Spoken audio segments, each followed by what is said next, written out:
but Danny was nowhere to be found.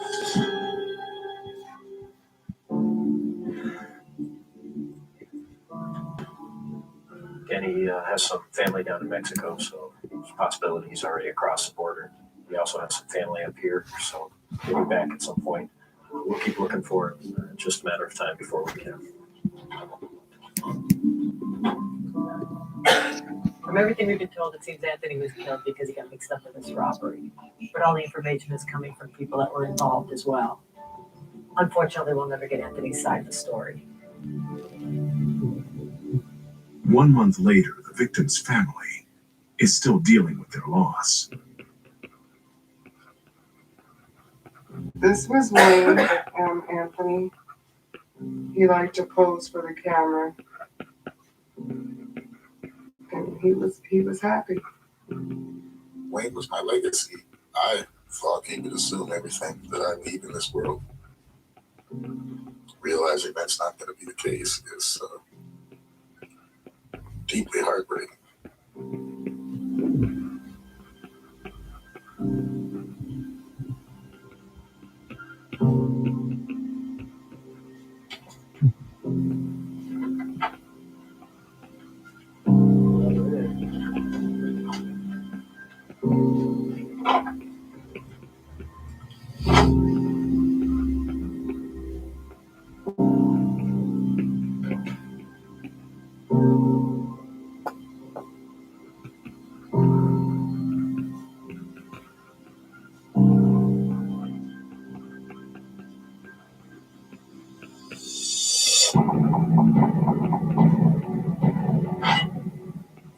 In Dallas, Detective Robert Quirk and his team are investigating the murder of 15-year-old Juanita Payne, who was struck down by a stray bullet.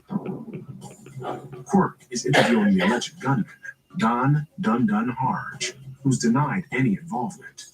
Now, Quirk is making one last attempt to crack his story.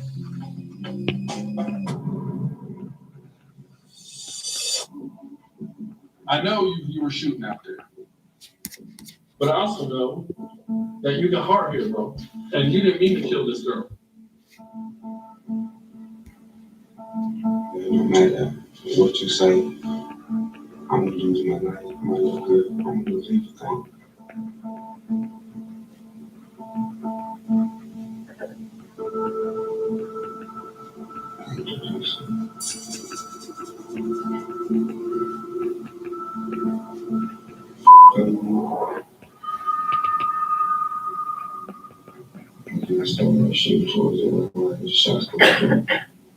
Dun heard gunshots, thought he was the target, and returned fire. And what kind of guns?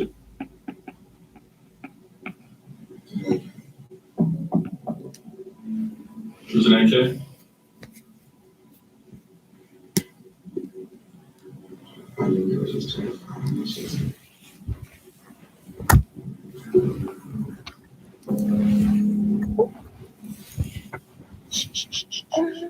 Well, I'll give you a few minutes.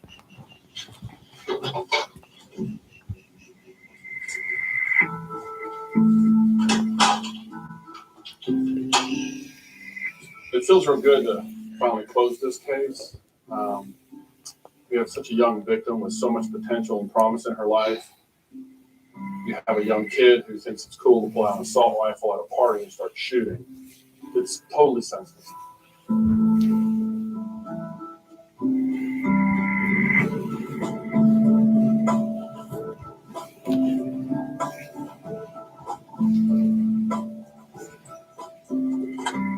Howdy.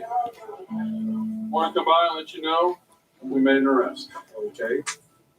We so appreciate it. We got a really good case. And there were some people that really stood up and did the right thing, come forward to get this thing going for us. That was my baby. Bless your heart. That was my baby. I know. I know. My baby. Hang in there. All right. All right. All right. I'll be in touch with you.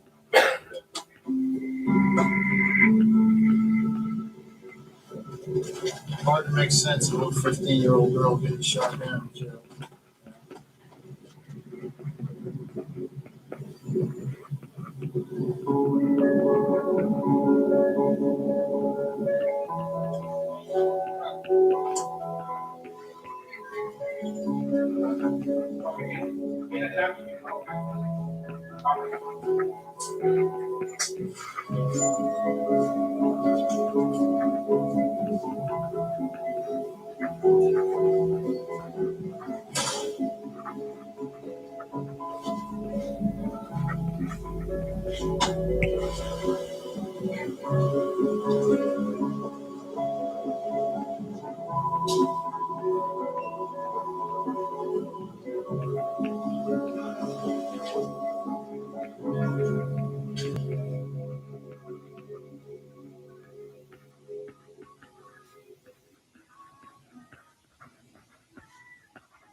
Make yourself comfortable. We are here till the storm clears.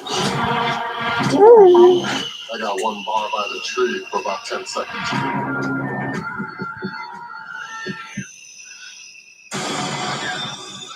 What did you do again?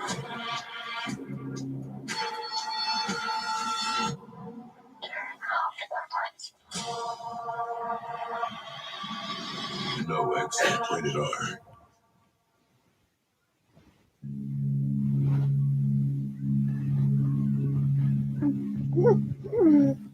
For homicide detectives, the clock starts ticking the moment they are called. I just wondered if you had a gun, so I took it. They left your shoe prints on the door. He says the guy just boom shoots it. Their chance of solving a murder is cut in half. Why did you shoot at them? They shot at me. If they don't get a lead Look what we have here. within the first 48 hours. This case is definitely still a mystery.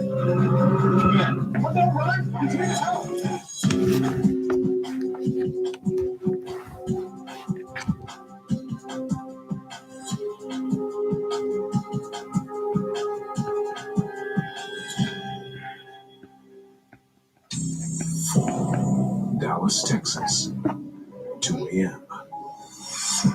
A call comes in from the Pleasant Grove section of town. Dallas 911. Someone like you.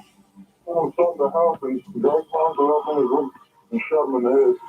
Okay, we'll get ambulance and police there as soon as we can. When police arrive at the house, they find the front door on the kitchen floor. A man shot.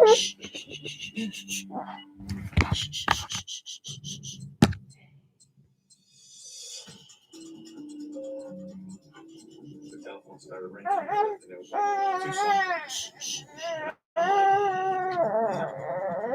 This ain't gonna be a good Lead Detective Randy Laboda is a 13-year veteran of Dallas homicide.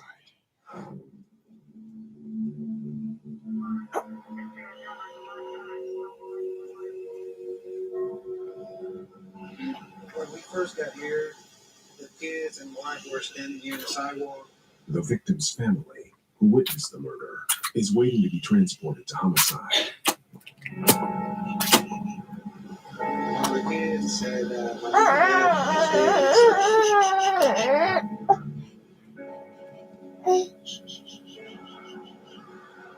Not good for the family, not good for anybody. Laboda is joined on the scene by Detective Scott Sayers.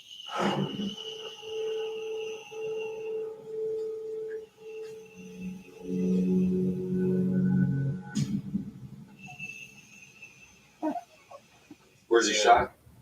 The defect right here. That's the only defect that I saw. Was it close contact? It looks like that might be, yeah, stippling right there. Yeah. The victim was shot once in the side of the head at point-blank range. No shell casings, revolver. The victim is 54-year-old Felix Aguirre, a husband and father of 5 who worked at a nearby liquor store.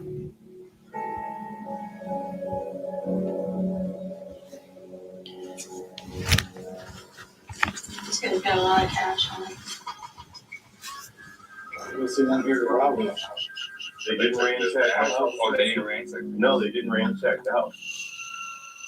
There's going to be some connection between the victim and the suspects. Was it kicked in or? Yeah. I see a little footprint there. On the front door, Laboda finds a distinctive shoe print that may belong to the killer.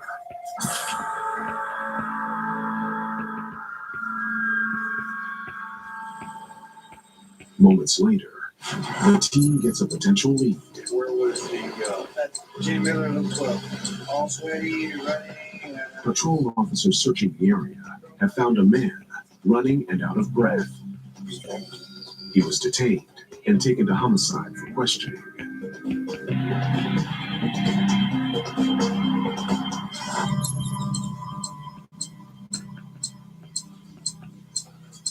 Something about this case just doesn't seem fair. You got a family man, no drug paraphernalia in the house, you got no weapons in the house, you got the kids' pictures on the wall, and then you got somebody that storms in there in the middle of the night. It almost seems like they were there for an assassination. We're gonna let this suspicious guy that we picked up sit down in the room for a little bit. He ain't going any place. I think we need to talk to the family first and find out what happened before we talk to him.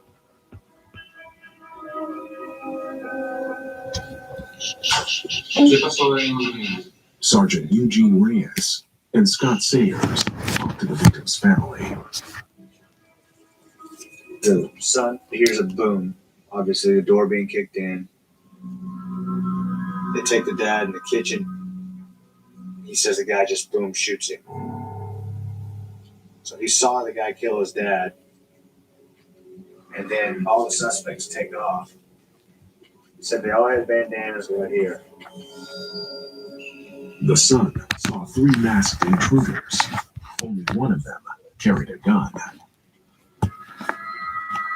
Mom says that they don't do drugs.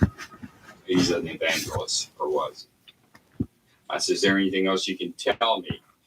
And she tells me that several years ago he killed somebody. And she tells me that it was self-defense. The wife says the victim was responsible for a death 16 years earlier that was ruled a justifiable homicide. She said that about 2 weeks ago, she started getting some phone calls, just hanging up, and it's private, no number. So I don't know if this is a retaliation or a hit.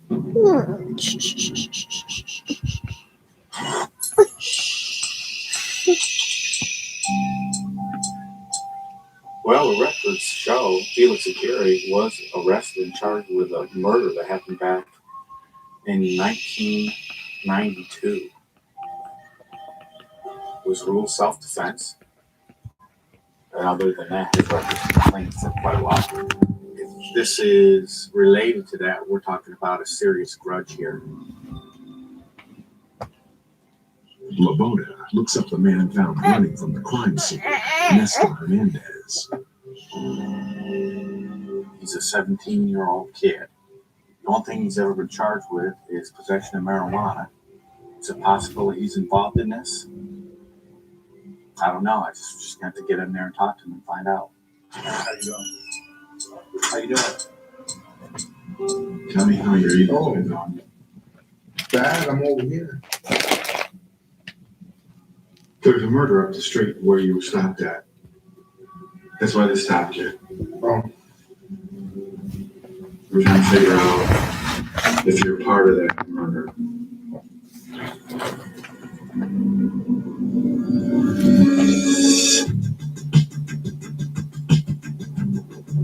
Cincinnati, Ohio, 6 p.m. A summer evening in the Mount Auburn neighborhood is shattered when shots ring out.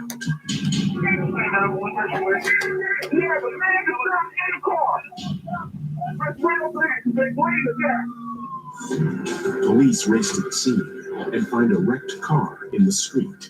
Its driver inside, dead.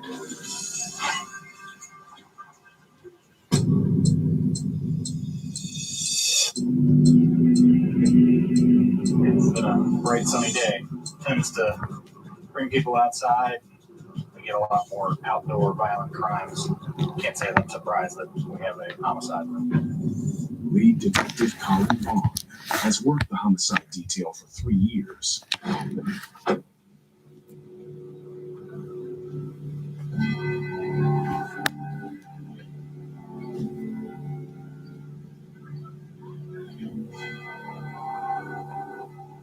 Vaughn is joined on the scene by his partner, Detective David Gregory. Let's take a look at the body.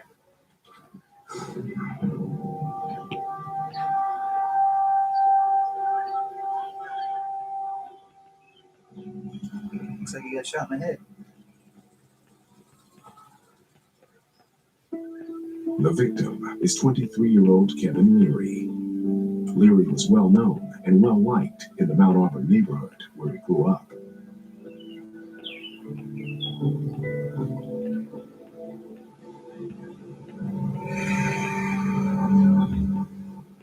The information we're gathering is the shooting started.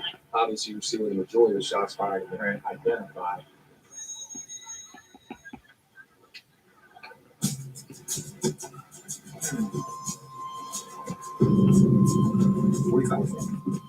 Vaughn and Gregory find 8 .45 caliber shell casings on the street. Inside the victim's car, Gregory makes a crucial discovery. There's a 9mm casing on the front passenger seat. The rest of the casings are 45. Does that mean he has a gun? That's possible. Detectives believe the victim drove up to the intersection where he got into a shootout with a gunman on foot. After getting shot, he crashed into a parked vehicle. They do not find a gun in the car. I just wonder if he didn't have a gun and somebody took it. That could have been. I think the GSR in his hands. The coroner swabs the victim's hands to test whether or not he fired a gun.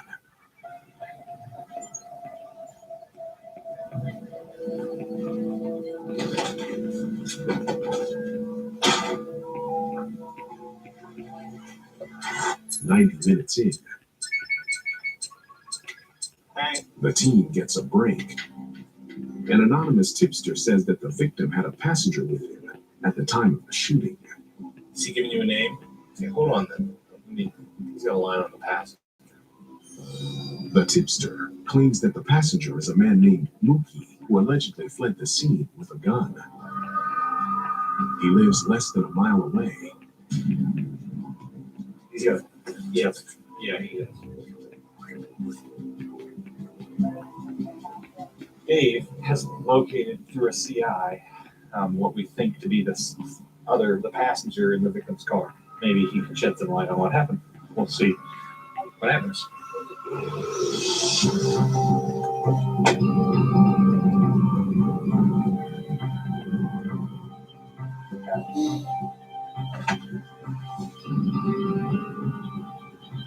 'Gregory sees a man who matches Mookie's description.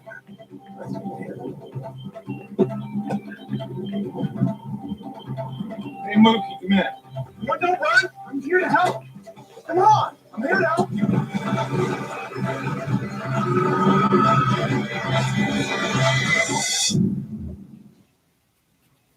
Sally sold seashells by the seashore. But the seashells didn't sell so well. So Sally set up a seashell store on Squarespace. Soon her seashells started selling. Sally was such a seaside sensation, she also sold swanky seashell accessories, seashell serenity sessions, savory seaside snacks, even seashell excursions up the seashore.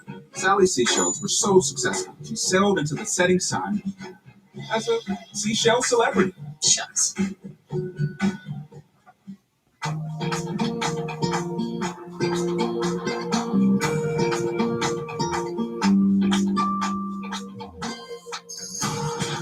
Just 2 pills for all-day pain relief. Illuminate and see what's possible. A wild-caught fillet of fish and a sizzling double cheeseburger. 2 classics that are, oh, hold on. You're DIYing a McDonald's hack. You ordered and built the Surf Plus Turf on the app and got free medium fries and a drink. Good for you. Ba-da-ba-ba-ba. You know when all you can see is this area here? Line, dark circles. New Revitalift Ice Serum by L'Oreal with hyaluronic acid plus caffeine. Applied with a triple bead roller. It visibly replumps eye wrinkles and brightens dark circles. New Revitalift Ice Serum by L'Oreal Paris.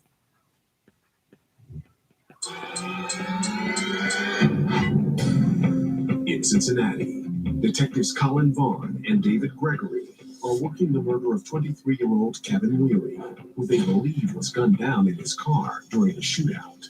Now, they're hunting down a passenger who allegedly fled the scene with the victim's gun. Hey, Mookie, come here. What, don't run?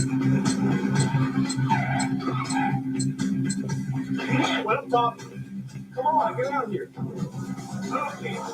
Scared me off. Hey, I'm sorry as hell, man. After what happened today, you might have had a gun. I don't blame you. You never got What happened earlier? God dang, man. I don't even know what you're talking about. Someone died today. I don't know what y'all talking about. Crazy as hell. Right here all day,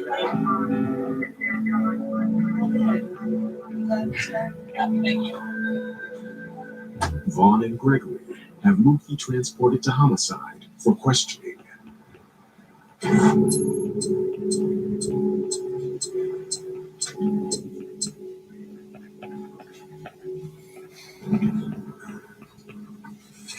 All right, man. Tell me where you went today. Let's rehash your day. I went to GameStop, BW3's dead, got my hair cut. And bought me some weed, bro. I was smoking me some weed. Your friend gets killed by someone else. Who's my friend? Kevin. See? That ain't my friend. You gotta come over with something different than that. I don't even know about wherever it happened. I was not there. Never been over there. Okay.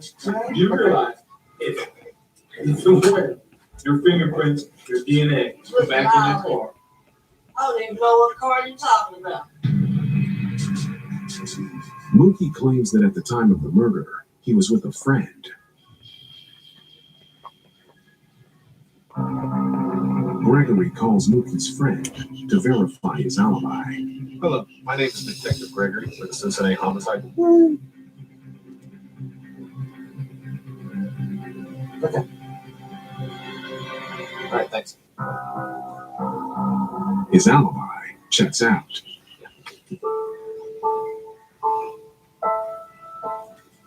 CSI swabs Mookie's hands for gunshot residue and takes his DNA for future testing.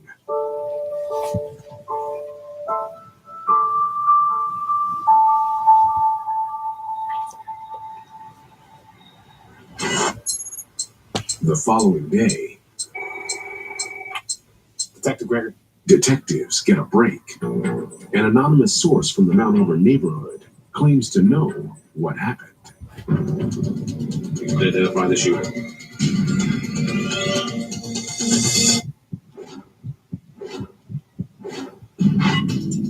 In Dallas, Detective Randy Laboda is working the murder of 54-year-old family man Sheila Shapiro, executed in front of his wife and children. Now, Laboda is speaking with the man who was found running and out of breath near the crime scene.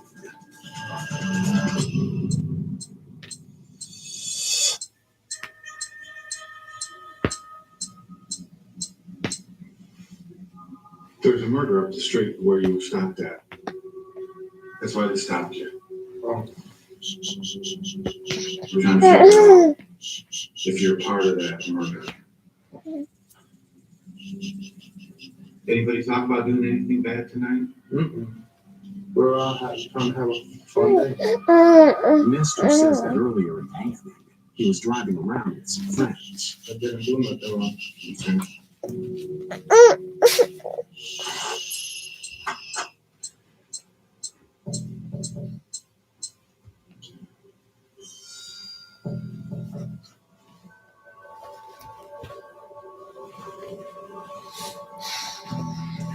He was trying to dust his pants when he walked out.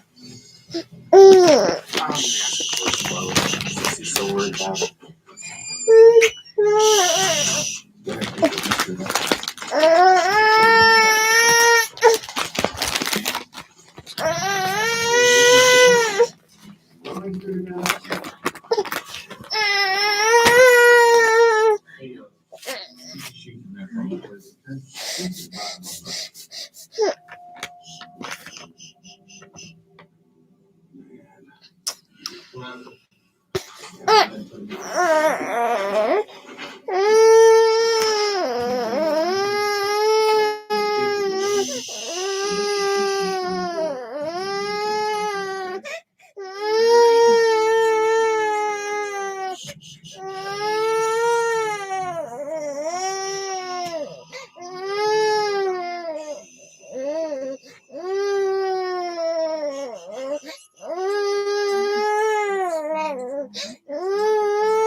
You think that'll fly?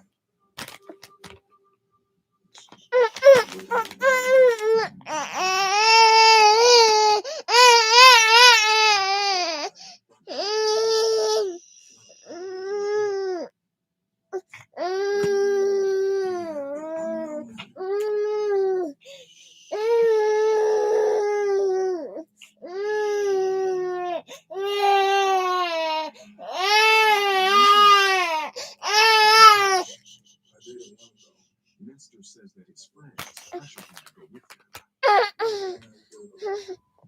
And I said, all right, let's go. And we did. Why do you think they went to that particular house? Just really happened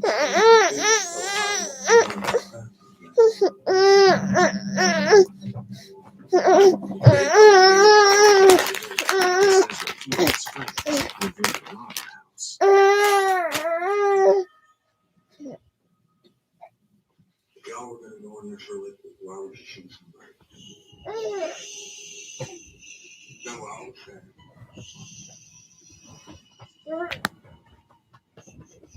How many people were there?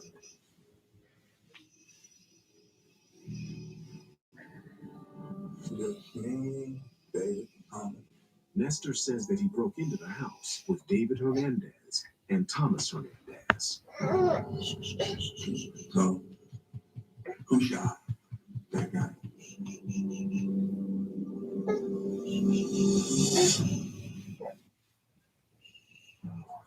What's up, Jones?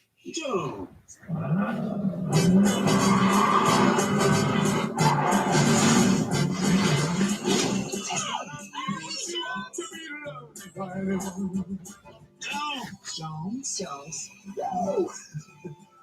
Jones? It's keeping up with the Joneses now. Try to keep up, whoever you are. Stay ahead in the all-new Tundra.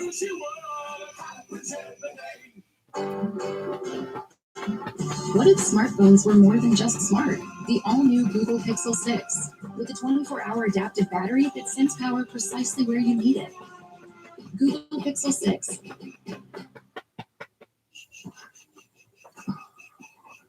Them dimebacks are mighty poisonous. Should get you to a doctor? I learned from my pappy and my grandpappy before him. Cattle herd don't need no doctor. This is dead serious. Let's drive this herd. Sometimes you just need some help. So if you need therapy, find a licensed therapist at BetterHelp.com. Whether it's a last-second bake sale, Taco Tuesday, or a meal for your future in-laws, it's going to be great. With McCormick by your side for over 130 years, it's going to be great.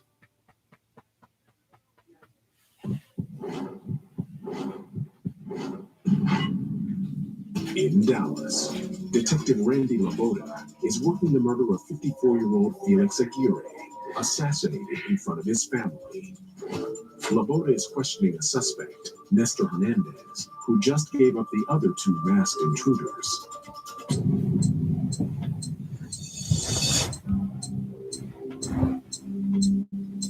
So, who shot that guy?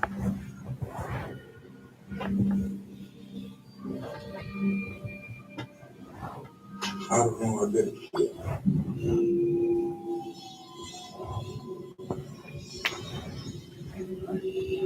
look up with David in town tonight. Nestor gives the Moda an address where the 3 alleged suspects were hanging out the night before.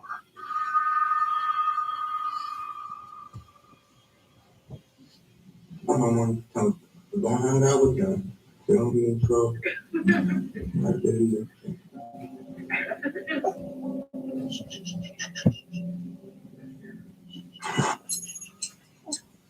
So they went to rob him? That's what he's saying.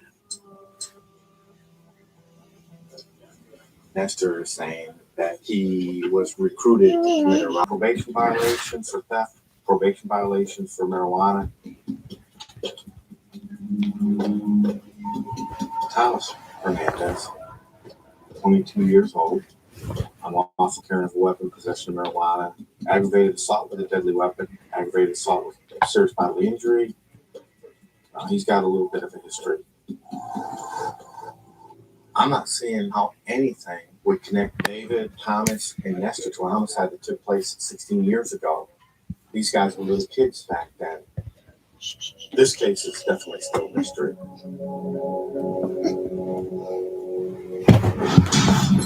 As the detective moves toward the Pleasant Grove neighborhood for David and Thomas, Detective Bruce Chamberlain heads out to search the address that Nestor gave them.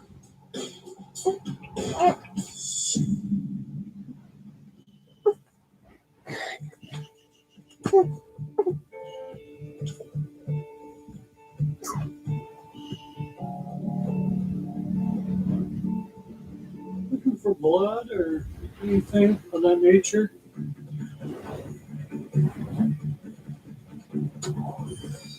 We have a bandana. He said they all had bandanas up here. It appears to be like a t-shirt, but they've cut the eyes out to cover up the face.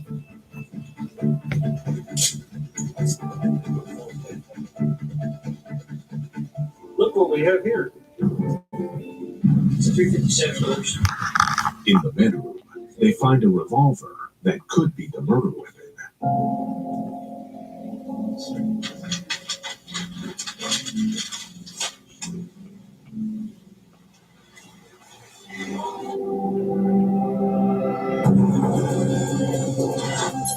Meanwhile, deployment teams have found David and Thomas. They are brought into homicide for questioning, along with Thomas's girlfriend, Nancy. Right now, I'm going to go talk to David. We found bandanas and a revolver back at the apartment. We know that he was there. The question right now is why.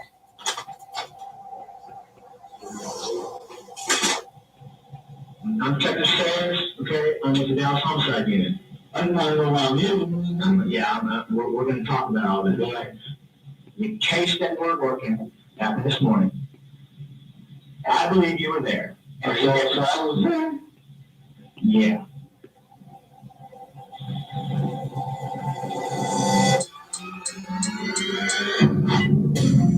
Cincinnati detectives Colin Vaughn and David Gregory are working the shooting death of 23-year-old Kevin Leary. Now, Gregory is talking with an anonymous source that could break the case wide open. Identify the shooter.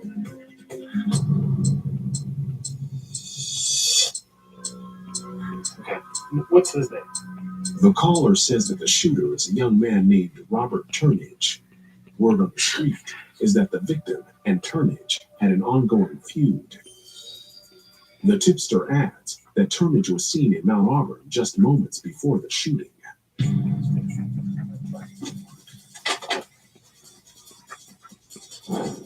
That would be Robert Turnage, the shooter. Vaughn and Gregory send patrol to Mount Auburn to find Robert Turnage. Put some pressure on and see what cracks. We're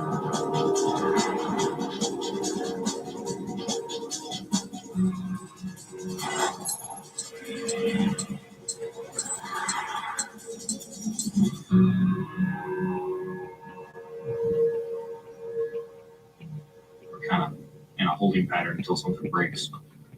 Sometimes it goes real smoothly, and sometimes you hit a hiccup and it slows down or stalls. It's just the way these things go.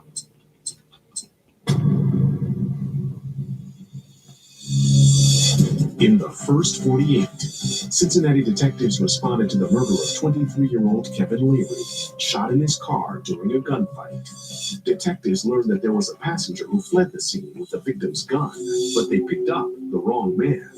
An anonymous source came forward and named Robert Turnage as the suspect. Patrol combed the streets looking for Turnage, but came up empty-handed.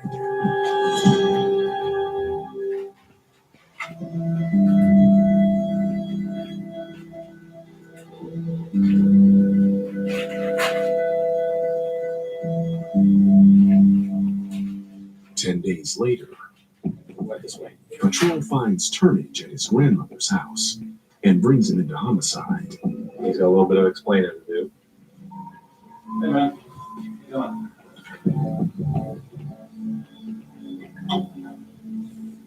You know what we want to talk to you about, right? And this is a situation where you're going to only help yourself by telling us the truth about what happened, right?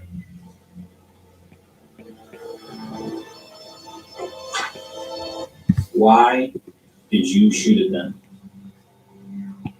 They shot at me.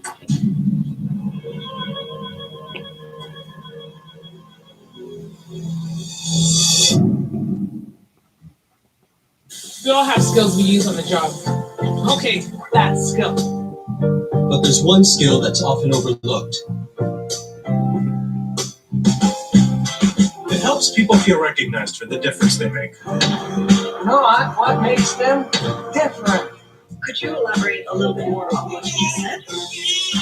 Take your time. Best of all, it's a skill we're all capable of. Empathy makes better work for all. Think premium can't be capable? Think again.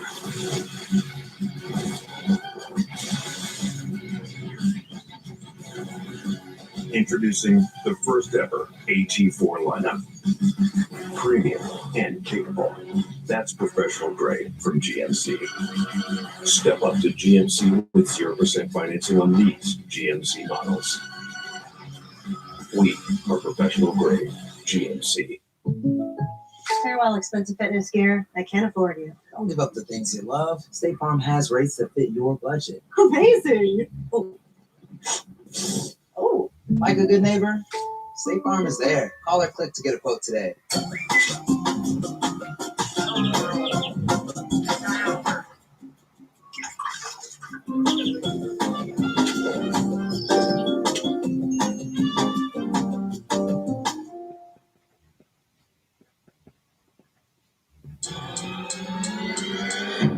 Cincinnati detectives Colin Vaughn and David Gregory are working the shooting death of 23-year-old Kevin Leary.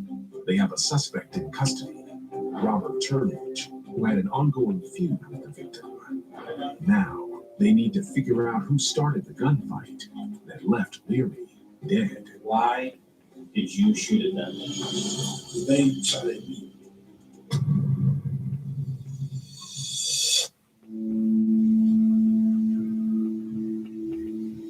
I was walking down the church. Man, I seen the come out, stop at the stop sign, and I see Kevin. The shot was fired at me. When the shot go off, anybody had a shot fired at me.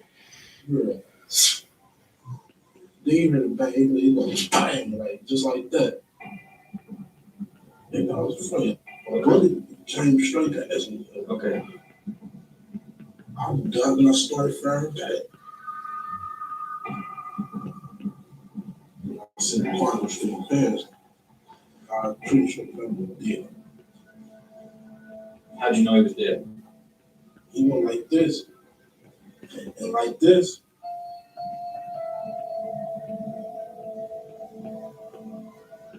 Was there some like personal beef or something between you and Kevin that how all this whole mess got started? I know Kevin, we've been friends. We go back close enough. Just get to elementary day. Okay. We had a few words. Turnage confirms that he and Kevin had been feuding for months.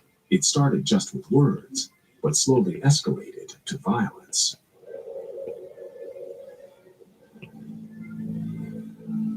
Did you see the other guy who was in the car? This guy, Get kind of 40 was your name on it. William Harrison. Turnage says that the passenger in Kevin's car was a man named William Harrison, not Mookie.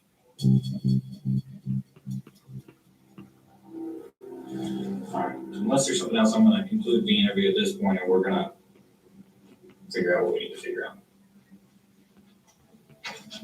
He told us a good portion of the truth. I think that's probably gonna help him.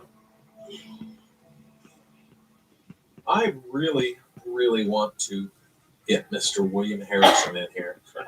They'll see if they'll come down and talk to us real quick. Hey, this is Detective Gregory, Cincinnati Homicide. Vaughn and Gregory need an independent witness to corroborate Turnage's story. Gregory reaches out to the passenger from the victim's car. I'm talking to Robert Turnage down there, and he's kind of explaining the thing that happened a couple of Fridays ago. Maybe you could come down and kind of give a statement on what happened to you guys.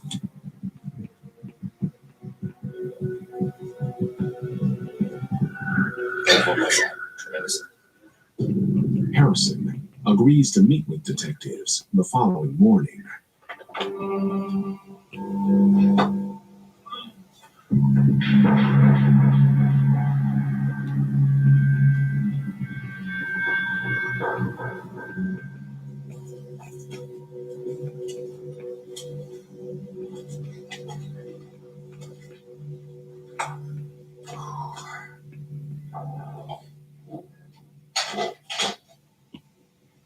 Obviously, you know the reason you're here. We're going to talk about the incident that happened. There's Kevin. His deal.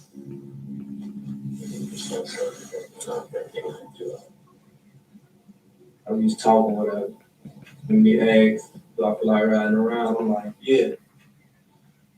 We left from there, came to Mount Auburn. When we was at the corner, he was like, I think there's ride right there. I think there's ride right there. That's when we came. They took the gun out. He was like, sit down, bro. He shot. Kevin did. William corroborates Turnage's statement, saying that Kevin fired first. Rob fired back. I don't know what shot hit him, but when we hit the car, I hopped out and I ran. Did you take the gun? Yeah, I took the gun with me. Where did you go? I ran up through the woods. I took my jacket off and I laid the gun there in the woods. I left the gun up there. Rob's not going to be charged with killing Kevin because Kevin shot at him first.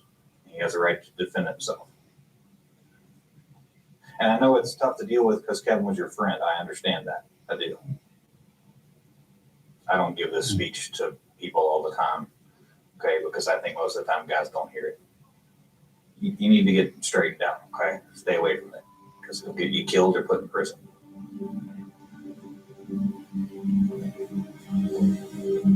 Be right back. Circumstances as we understand them now, the victim, Kevin Leary, had beef with Little Rob. Kevin Leary pulled up and opened fire on Little Rob. Little Rob returned fire. It really looks like it's going to be a case of self-defense.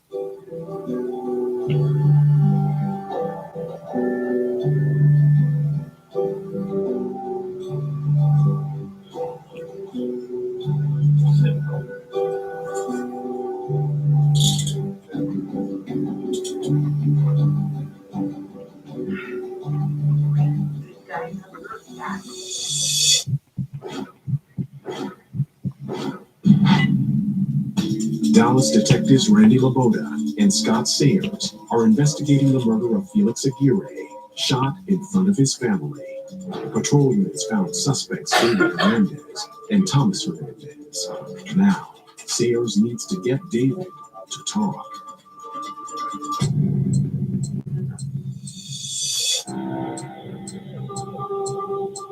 David, we've got Nestor down here, we've got Thomas down here. We're talking to everybody. Nestor, I told you. Yeah. Is that how you found me? Yeah.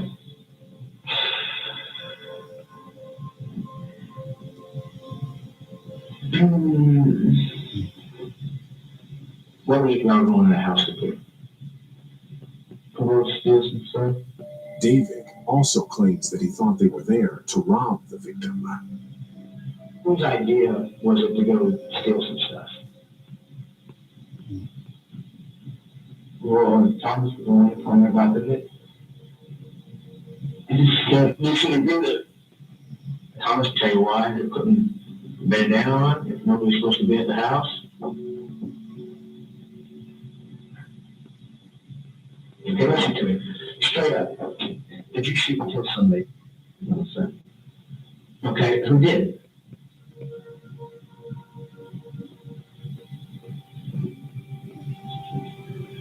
Tom, I understand you're of the opinion nobody's going to be there, okay? But I think Thomas knew somebody was going to be there. Honestly. I think he lied to you.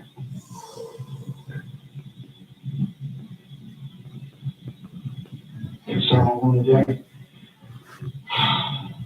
Probably, yeah. And why? Why not? Because a man lost his life. And half his family witnessed his death. Okay? But I didn't have nothing to do with that. When somebody goes to steal something,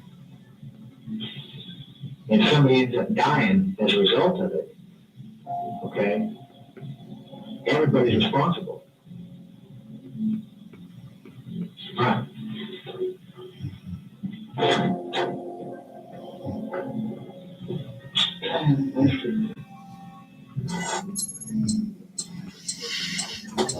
I mean, but he thinks he's going home. He really does. Nestor and David claim they were only in for a robbery, but detectives believe that the alleged triggerman, Thomas, knows more. I think Thomas is the one that really knows why things went down the way that they went down.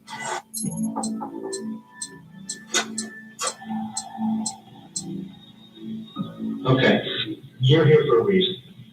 And that reason is? Well, we got good reason to believe that you're involved in what happened last night. Who that is? Man got killed. Yes, sir. I'll paint a picture for you, okay? The father of 5, and he got killed in front of his family.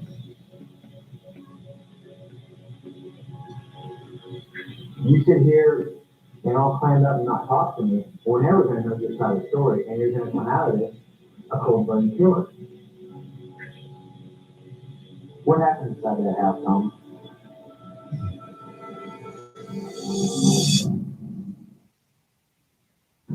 Honda SUVs are so everything.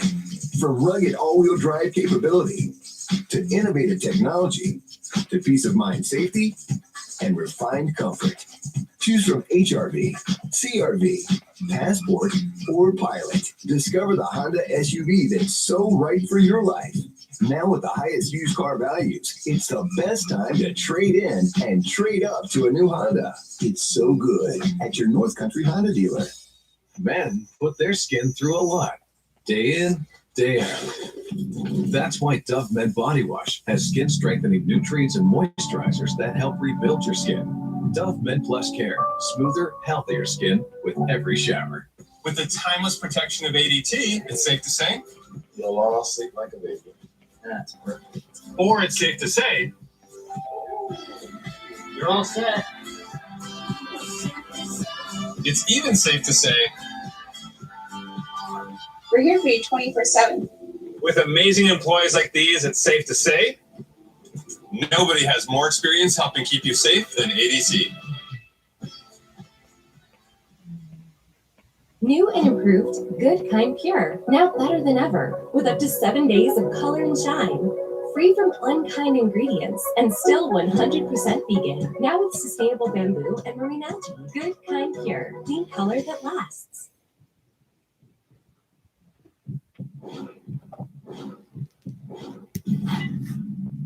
In the murder investigation of Felix Aguirre, Dallas detectives Randy Laboda and Scott Sayers have 3 suspects in custody.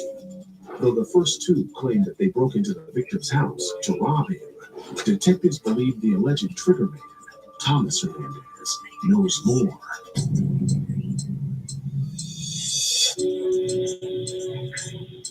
I know you're a good guy, but I can see it in your eyes.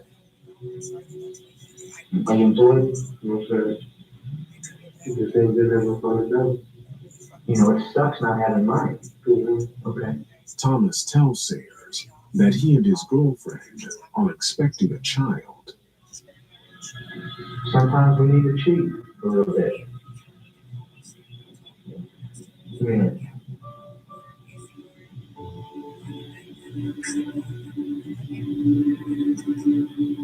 Are you sorry about what happened? Don't look down. Look at me. Are you sorry about what happened? Yes.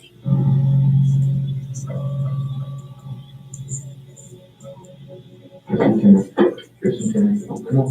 Stay with me. Tell me what happened. The sun was coming out of the womb. Okay. And I was like, wait, fast. I turned on the bedroom light. And we sat on the bed. What did you tell him? I go to the living room. And I don't know, I just shot at him. He just took off running. Did you go in there with the intent to shoot somebody? No. I think you do now. Was this a robbery? No, they gave you some money to go do this.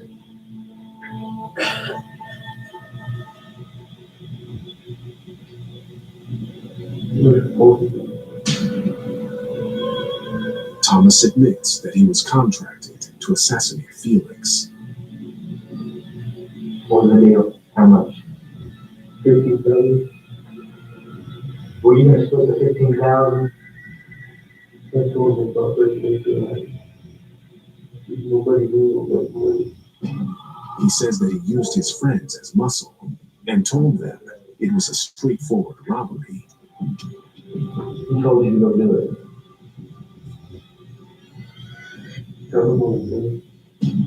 Thomas says that a man from the neighborhood approached him and offered him a job that he couldn't afford to turn down. That's the question. You know, $15,000. I mean, that'd be a good start for you and your girlfriend, right?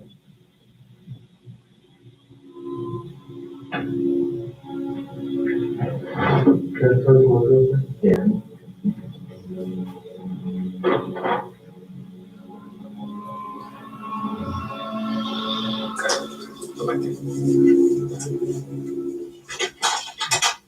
It just didn't make sense. Why are you getting this house? Why this house? Somebody had to tell you. And we get into the $15,000. He didn't tell anybody about the $15,000. They were just going to go in for the burglary. So you didn't screw up. Yeah.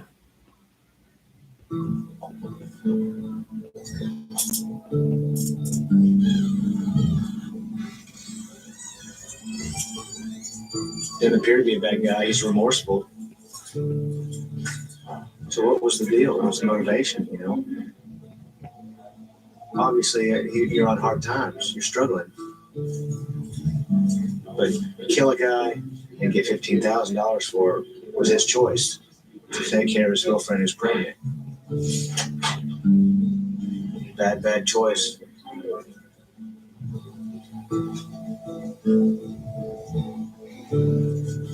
Case closed.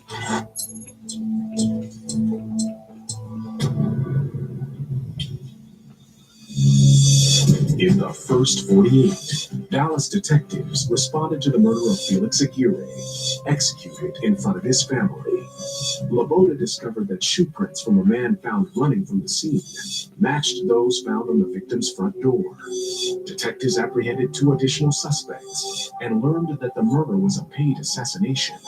All 3 suspects confessed to being present at the killing, but detectives are still trying to identify the mastermind behind the hit.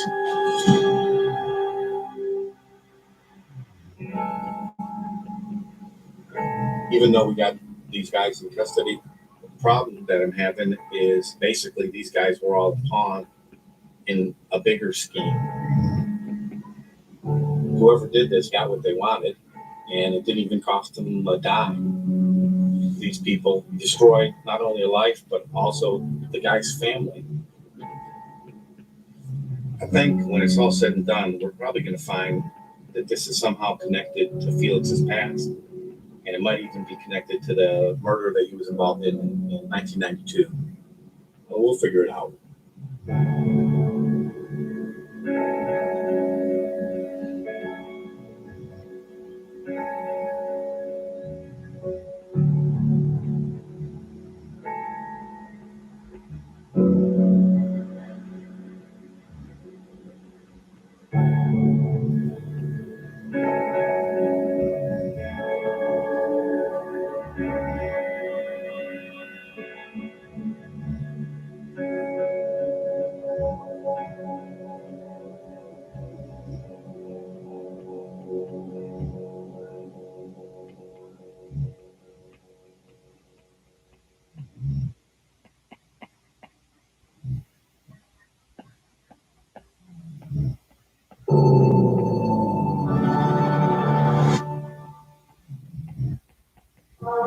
Make yourself comfortable. We are here till the storm clears. Do you have the Wi-Fi?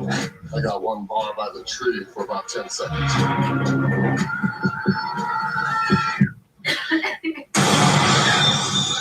gonna get you out of here.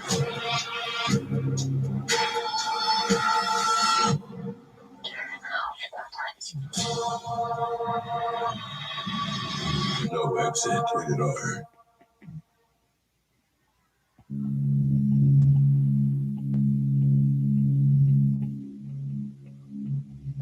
For homicide detectives, the clock starts ticking the moment they are called. 666 in Guatemala. He's at the apartment right now. Go. This person says, I've been sent here to kill you. I'm the son of Satan. Their chance of solving a murder is cut in half. Just be careful, because he's supposed to be armed. If they don't get a lead. You know who might have hurt her? Within the first 48 hours.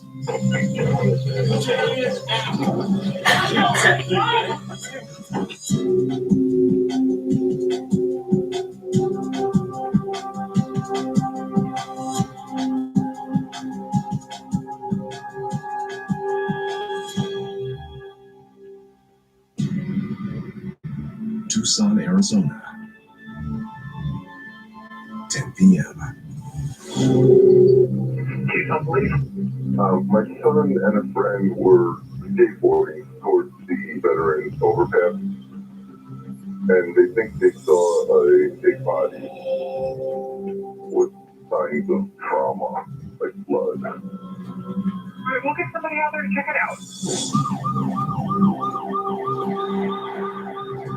Police arrive on the scene. Beneath the overpass, they find the body of a naked woman.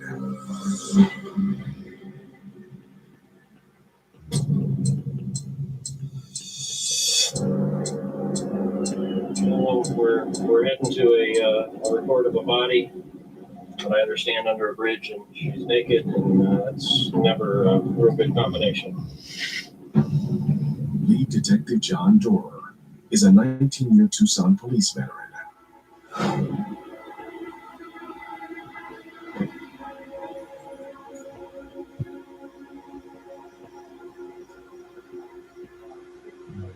She's right under there.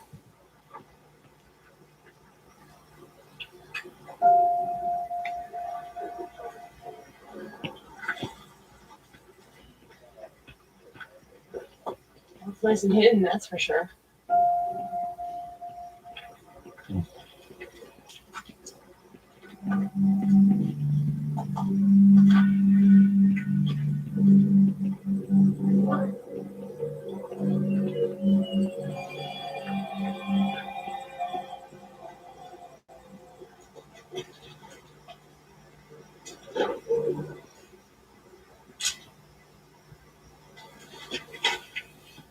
clothing is off. It's under her, so we can't tell if it's removed or cut off. She's got a gaping wound in her side. Looks like she's kind of eviscerated.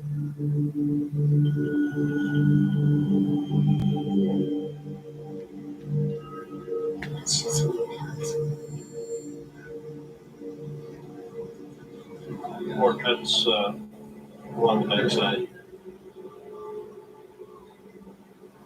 There's some ligature marks on her neck. Looks like she's been here for a short period of time. Did that blow over the top of her? Yeah.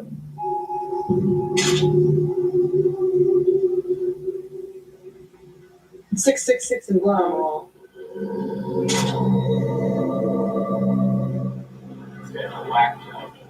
Yeah.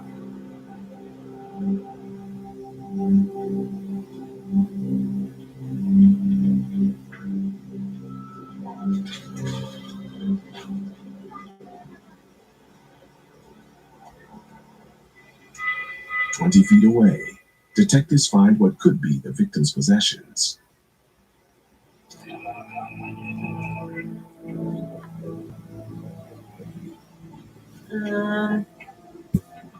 Just says Margie. What is Margie Ortiz? It's probably going to be her. We'll just have to confirm this back at homicide.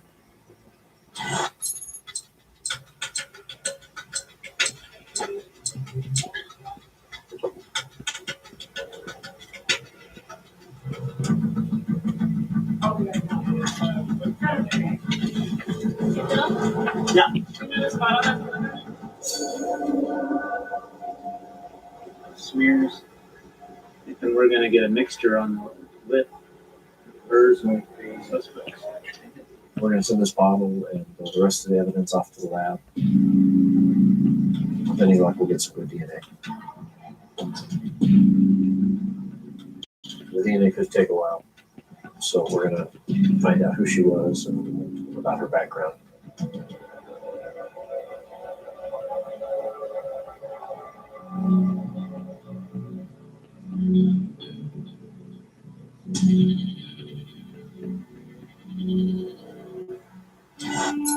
Back at headquarters, Dora looks up Margie Ortiz in the system.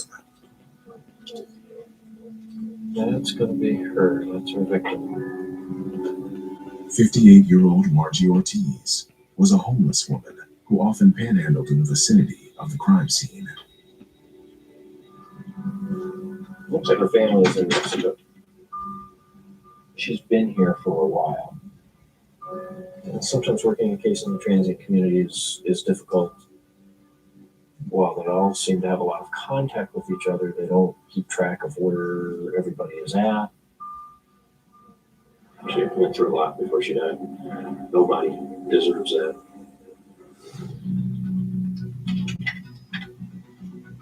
Whitfield learns that on the day before the murder, the victim was cited for loitering in a nearby parking lot. You want to head over to that area and check it out?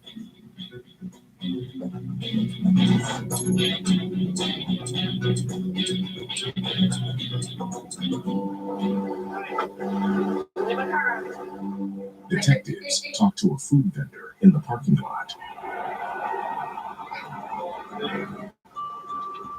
When did you see her last?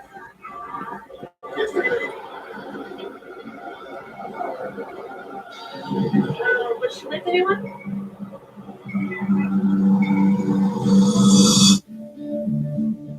1,600 miles east, Birmingham, Alabama.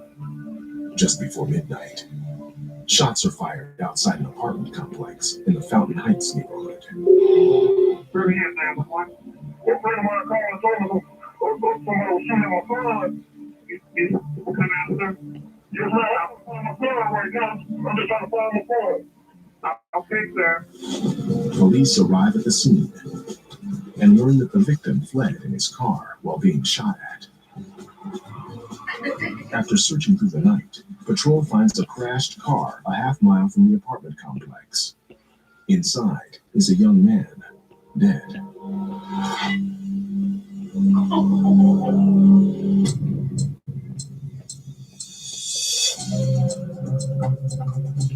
just got a call over in the Fountain Heights area about a black male inside of a white car that's deceased.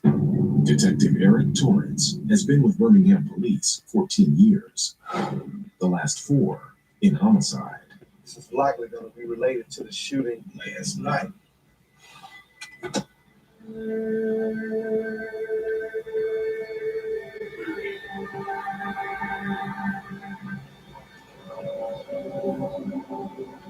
Marcus Farrell, that's our guy.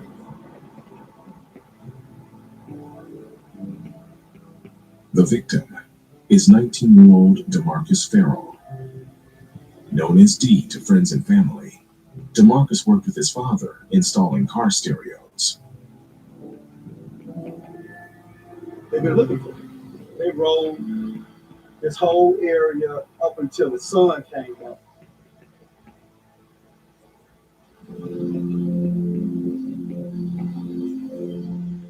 Okay, we won.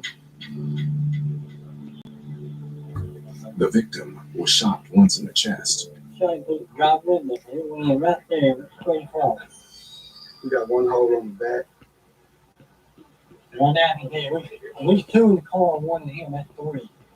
We got fired At least 3. Someone was shooting at him. He wrecked out here and kept going and ended up in the bush.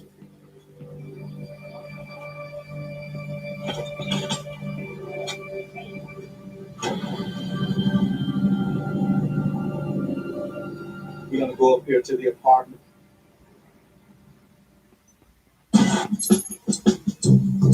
Torrance and his team canvassed the apartment complex where the initial shooting occurred. Y'all heard anything, any gunshots? So I gave you my number, you'll call me. Yeah, I get it. Okay, I appreciate it. I didn't back this way with guns, anything like that. Just trying to see. You was at work? They know. They know. Somebody knows. 4 hours in, Hello? the canvassing pays off. Yeah, this man. A tipster says he has information about the murder. Okay, I got that down. What you got on it?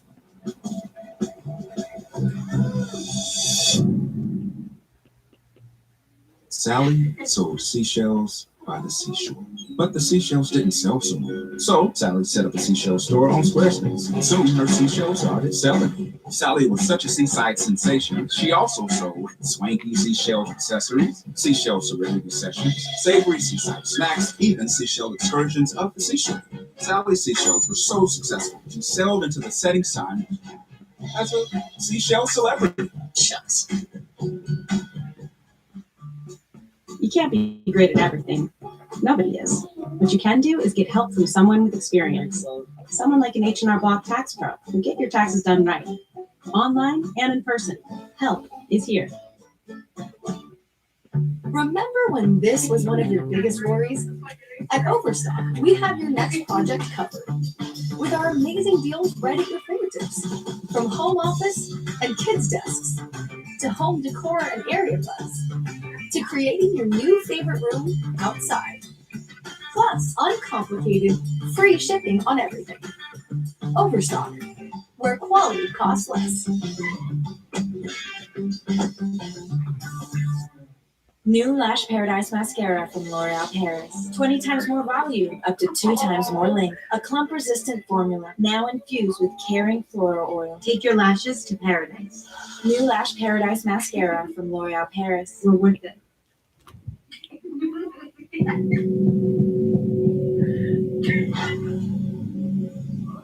In Birmingham, Detective Eric Torrance and his team are working the murder of 19-year-old DeMarcus D. Farrell, gunned down in his car.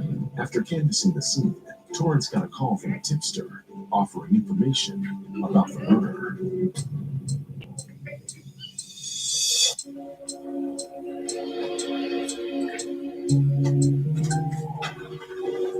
Man, I hope this is good. I hope this is good.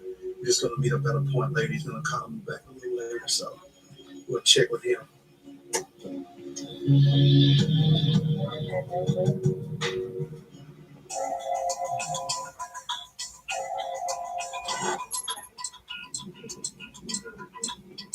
That evening,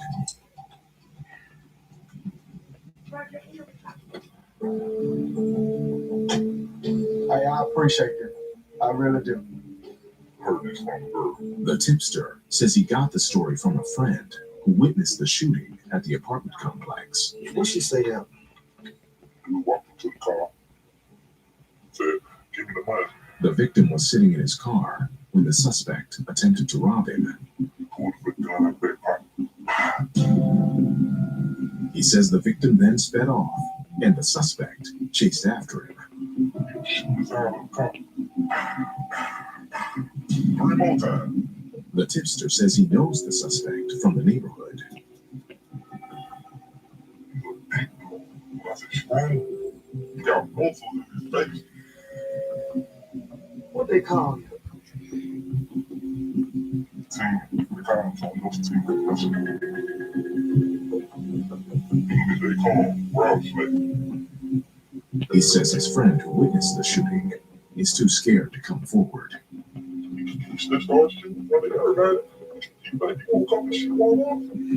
He gives Torrance another lead. He says Antonio Spencer returned to the scene, threatening potential witnesses. Said that he said anybody no off right now on the side. He gives Torrance one of the potential witnesses information. Okay, I appreciate that. I really do. One step closer. Looks like Antonio Spencer in the neighborhood tormenting everybody. It's imperative that we get this guy. Back at homicide, Torrance looks up the suspect, Antonio Spencer, in the database. Here he is. He just got out. 22-year-old Antonio Tim Spencer has been out of prison just 30 days after serving time for armed robbery. You gotta just talk to the witness before the suspect gets to him. We'll be okay.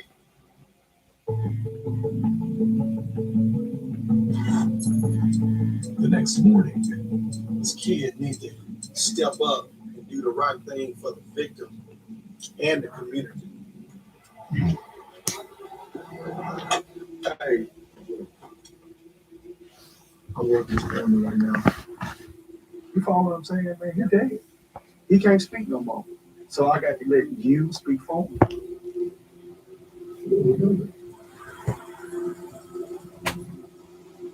What would you say if I told somebody to say you outside? I didn't say it. This man out here calling your name, looking for you. I'm being honest. then the witness's relative steps in. You see him shooting. I tell him the truth. Did you see the man pull the trigger? Trying to kill me, man. You was out there. Torrance shows him the lineup containing Antonio Spencer. The witness IDs Spencer as the man who'd been threatening to kill him. I didn't see him shoot. I'm all right. That's all I need, man. I'm going to do my job, man. Appreciate y'all.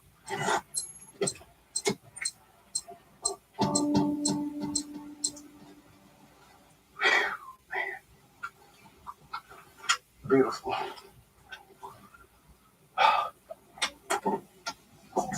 This kid couldn't say he saw Spencer pull the trigger, but he can put him on the scene. That gives us enough proper cause to want to pick him up. The next morning, Torrance and his team head out to hunt down Antonio Spencer. Homicide. Torrance gets a tip from a source. He's at the apartment right now. All right, bye. Go. The team meets near the location. Just be careful. He's supposed to be hard. All right.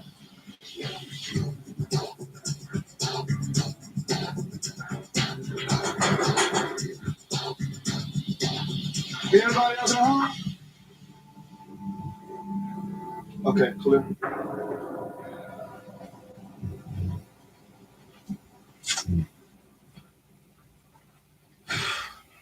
Missed him. He out here. Then, Charge, go. with 5 hours left in the first 48, Okay, he just left this location. the source says the suspect is headed to a relative's house across town. Okay, he's gonna be riding a newer model red Mustang.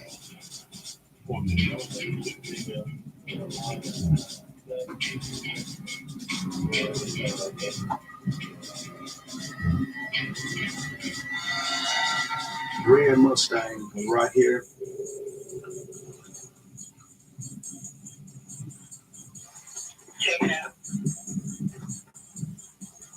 PT place. Hold the radio. Hold the radio. 3037. Hold the radio. Hold the radio. Hold the radio.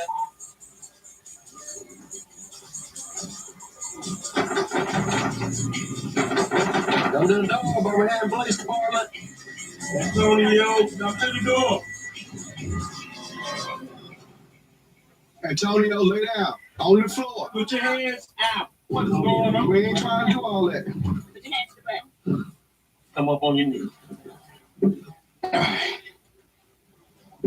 Y'all ain't told me that, man. I'm saying, what's up? Talk to you. Nah, y'all need to talk to me now, man. Y'all don't put me on Talk to you. Antonio, quit quiet.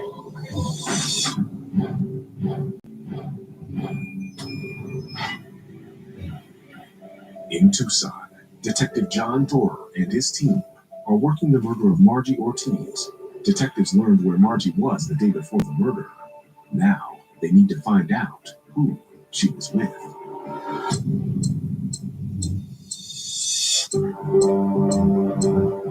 Was she with anyone?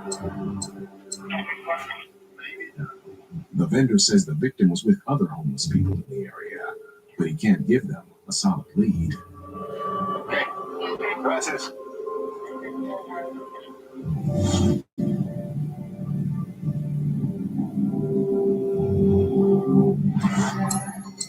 The next day, detectives canvass the neighborhoods near the crime scene, hoping to learn more about the victim.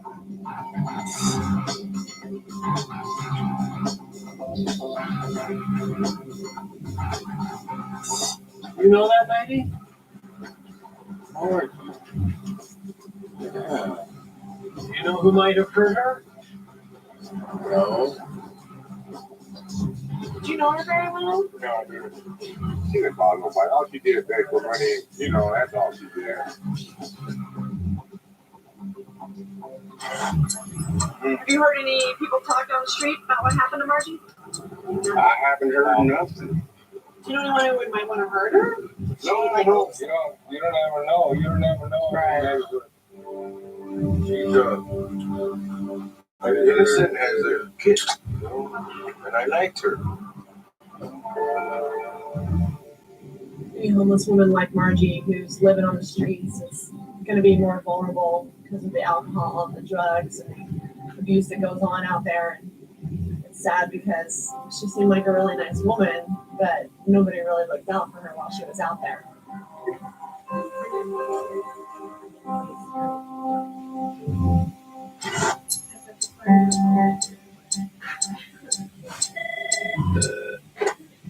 This is Dork. As the first 48 winds down, Okay. Dora gets news from the crime lab. Thank you very much. Bye-bye.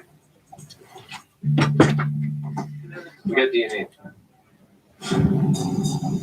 There was foreign saliva recovered from the bottle found at the scene. Male profile. Male profile. Is already run it statewide. Doesn't have any hits. Good. Excellent. So hopefully we'll get a hit nationally.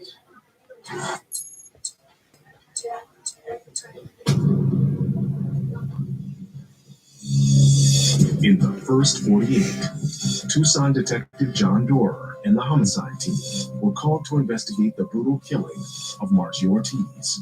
CSI collected forensic evidence on the scene. The team canvassed nearby neighborhoods, but failed to come up with a lead.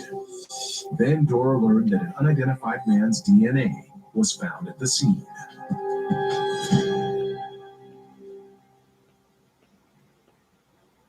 Two days later, Good news or bad news for me? Interesting news. Interesting news. Detective Chris Brown from the Adult Sexual Assault Detail tells Doerr about a case that may be linked to the homicide. Suspects are ripping her clothes off. Started getting mad because she was screaming and fighting. She tells me that this person, before sexually assaulting her, says, "I've been sent here to kill you. I'm the son of Satan."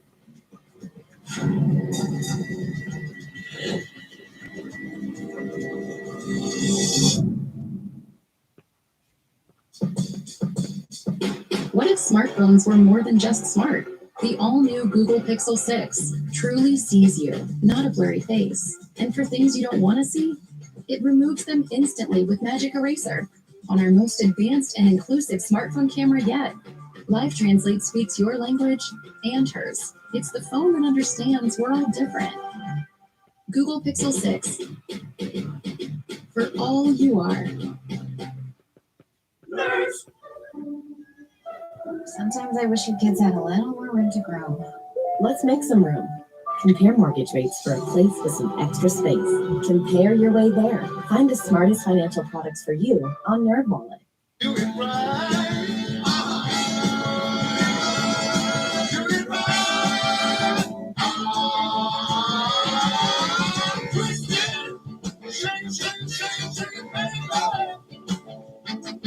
From had to buy every tool, Dan? Honest question. Do you know what this does? To making the most of his gym membership, Dan. I'm here for moral support. You're doing great, Tammy. Earn cash back that automatically adjusts to where your spending is trending with the City Custom Cash Card.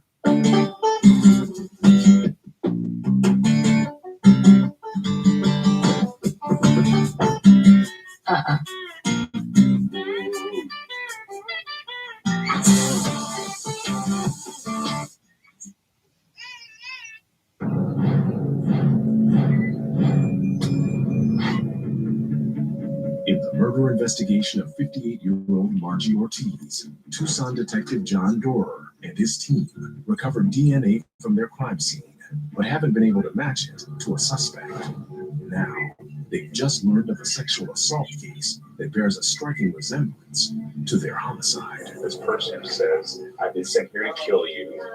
I'm the son of Satan."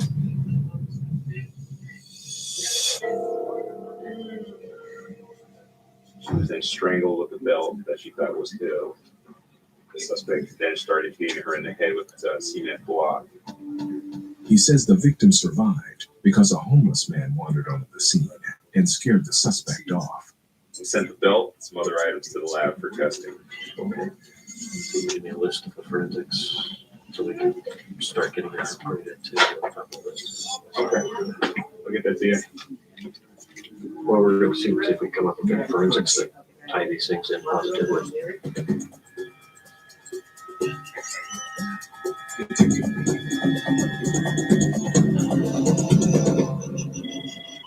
Three days later, This is dark.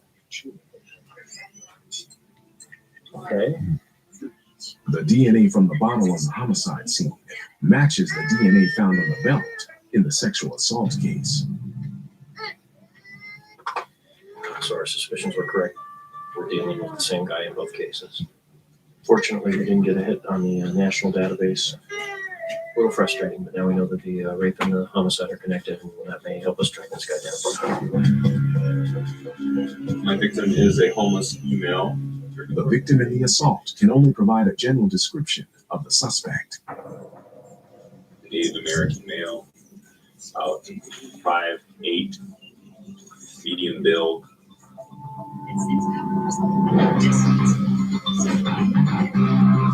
Detectives scour Margie's old neighborhood to see if anyone can lead them to the suspect. Guys, guys know anybody who hangs around who might talk about God or the devil, anything like that? Do you have any problems out here? Do you hang out here a lot?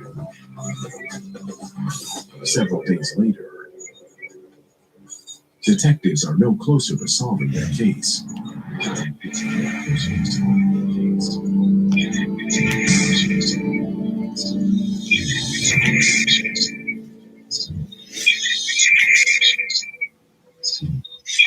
Think with the suspect talking about saying somebody would remember him. So far, it hasn't happened. You know, as people get arrested or come out of jail, their DNA is put in the system. So hopefully, our guy will get arrested and we'll come up with a match that way. Yeah, at some point in time, he's going to pop up. Be that a month from now, be that 5 years from now. I don't know.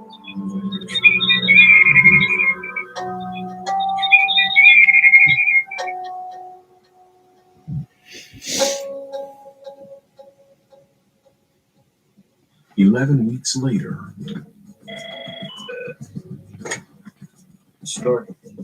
Dora gets big news from Detective Chris Brown. You've got a match.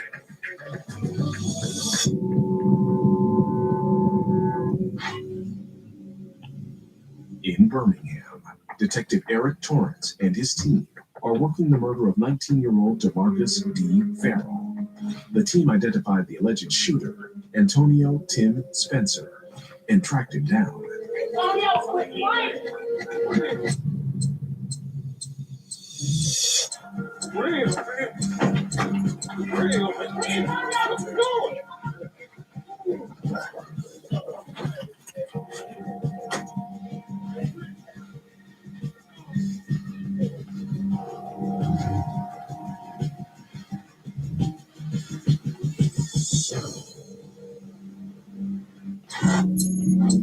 Go out into the home right here.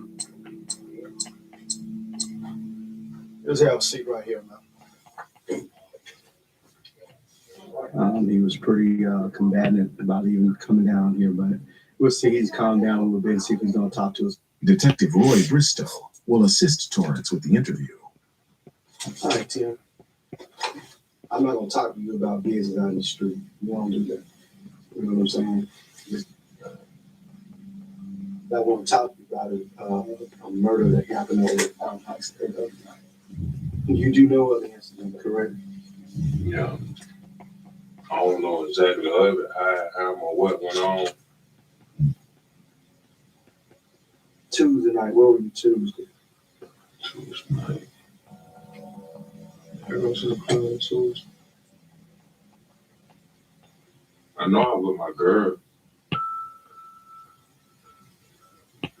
What would you say if I told you that I got folks that said that you was out there? No, they're lying. Because Tuesday night, I know you went to my girl's house. I just got out. I done 3 years in prison.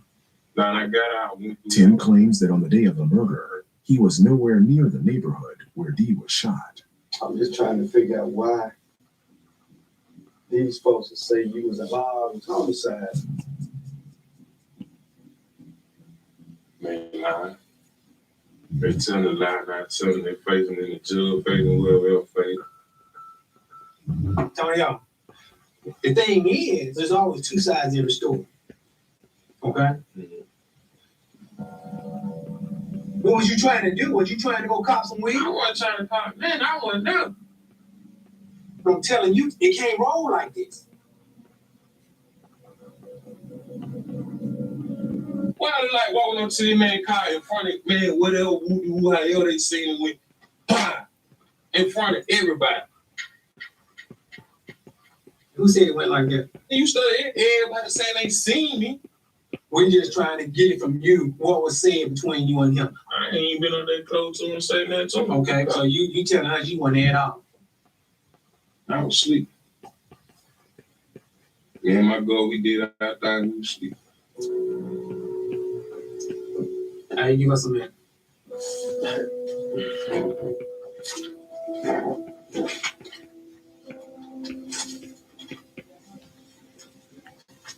Michelle, put my card in your pocket, man.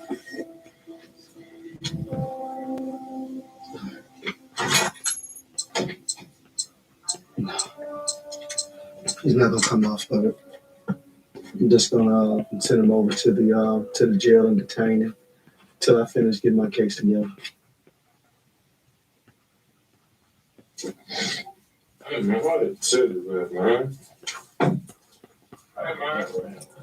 Is that him knocking? Hey, you get that teddy for me? That's not what you want. Hey man, I ain't trying to do nothing. What's up?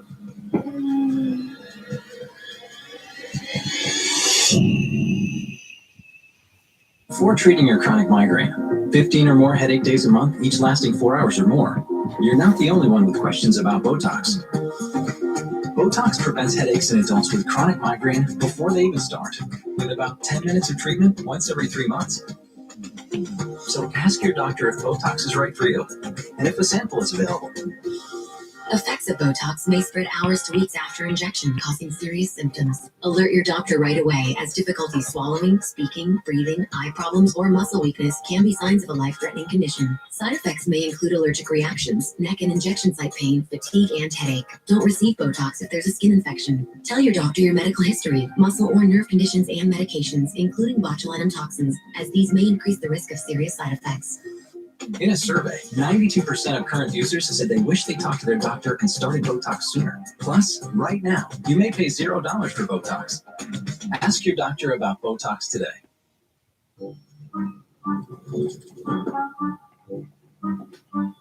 Each year, Americans waste $21 billion by overpaying on car insurance. That's why I went to thezebra.com. Because while every company claims to save you money on car insurance, the Zebra shows you who actually can. You can easily compare quotes from top providers all at once. With the Zebra, you can save up to $375 a year. No fees and no spammy phone calls. Because who needs that? See what you can save. Compare car insurance for free at thezebra.com.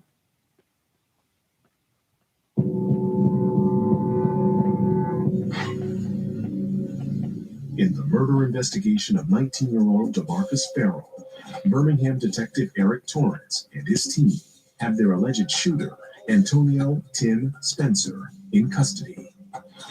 Now, after repeatedly denying involvement in the homicide, Spencer may be ready to talk.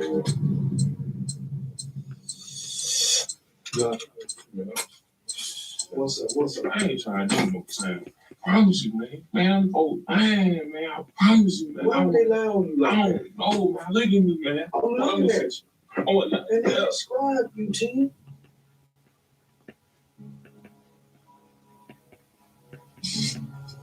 If there's some kind of explanation, something, then say that. Don't make it seem like you can come straight out here and just start killing folks. Look, he just get me home. I promise, man. I won't run, man. I'm for real. I can't go, man. To home. I know you do too. So what happened in the car?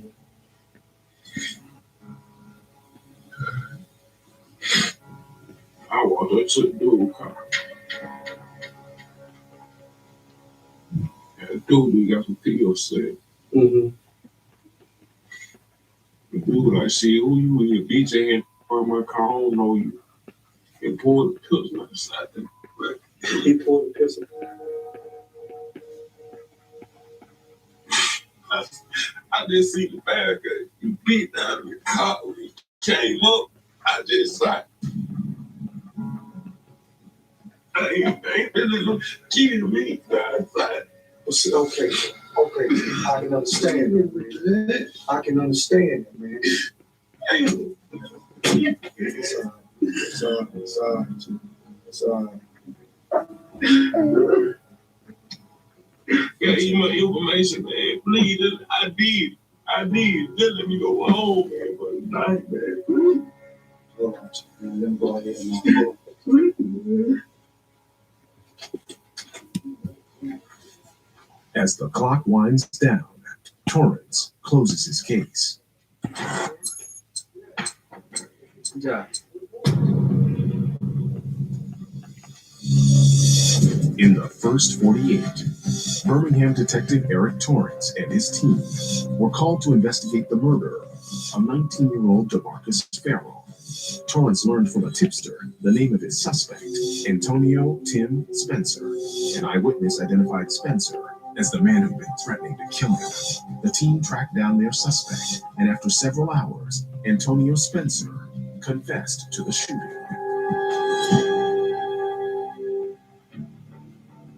Right now, I am relieved that he's off the streets. There was families out there scared to go to sleep.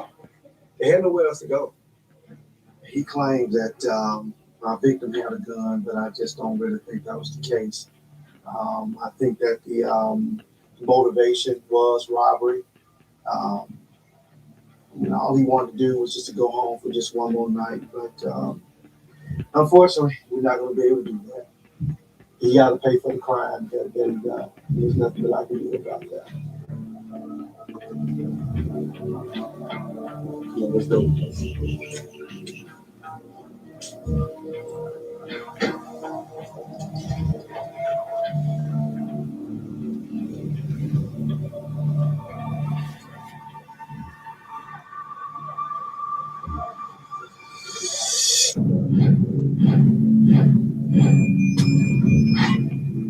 In Tucson, detectives working the homicide case of Margie Ortiz collected DNA from their murder scene, but haven't been able to match it to a suspect. Now, 4 months into the investigation, the team may have finally gotten the break they've been waiting for. You've got a match. Great. Paulo Ortega. Good. All right, thank you. Bye-bye. Got a DNA match from a recent lewd conduct arrest. Paulo Ortega. That's our guy. He's 23 years old. Looks like he's on probation right now. We've been waiting for this guy for a while.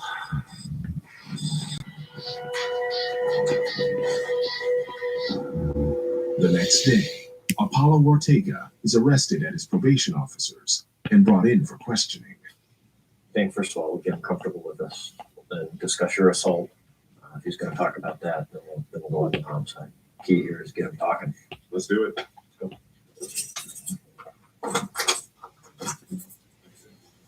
You doing okay?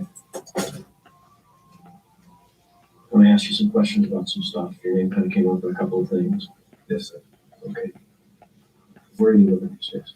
I'm in the halfway house at Calvary Christian Fellowship. It's a Christian place? Yes. God changed me around. Before I never used to believe in a God. I used to believe in nothing. And I was just not a really good person. What do you mean? I started trying to practice witchcraft and do dark magic. What's that? I mean, I was at it that you and I got a statue. It was the devil's face. It was like Satan.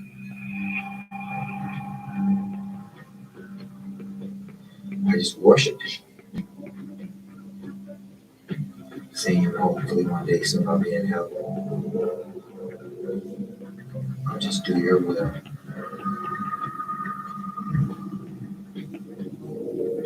So he has some pretty strong holds, huh? Yeah, he does. He's the enemy. He tempts you. How long have you been at the halfway house? It's about 2 weeks. So your life's been kind of turning around for the past 3 weeks?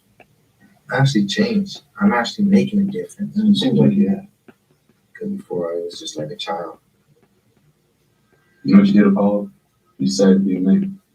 You built Apollo the shell behind it. Okay. I told you up front, your name had come up in a couple of things. I'm not even sure what you're talking about. You're Apollo the man now. Yes. Are you sure you don't know what you're speaking about?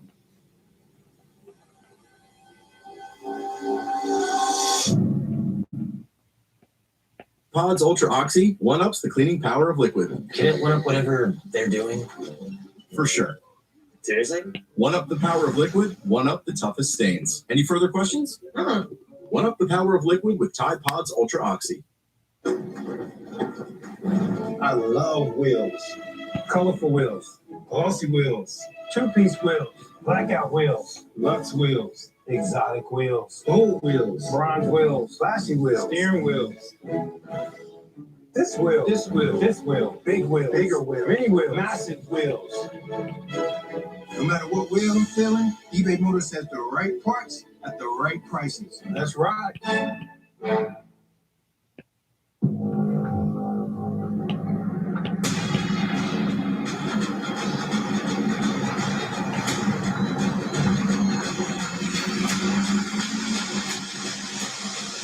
You had me at Allison 10-speed transmission. Premium features available on GMC Sierra Heavy Duty. Step up to GMC with 0% financing on Sierra Heavy Duty models. GMC, we are professional grade. New and improved Good Kind Pure. Now better than ever. With up to 7 days of color and shine. Free from unkind ingredients and still 100% vegan. Now with sustainable bamboo and marine algae. Good Kind Pure. Clean color that lasts.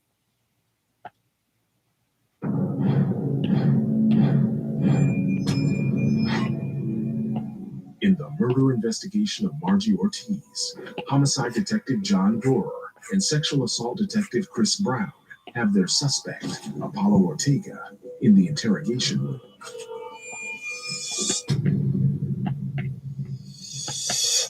I don't even know what I'm being. Well, you admitted to us that you did bad things when you were drinking the treatment. I don't know. I don't remember any of it. I don't remember any of it. Apollo claims he often blacks out while drinking. Maybe when you black out, how the child might take over. You know what I'm saying? Sort of. Sometimes it's hard to admit the bad things that have happened in your life.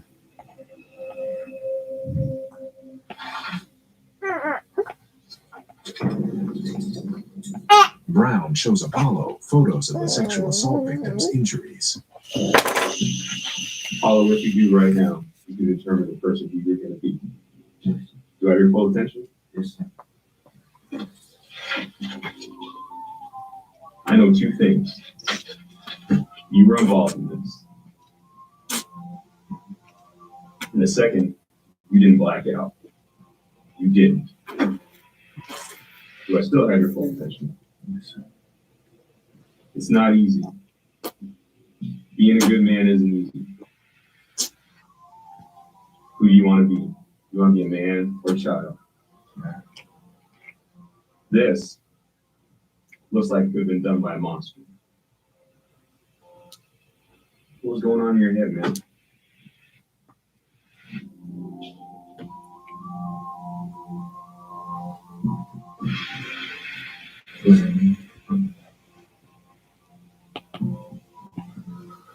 There was something in my head.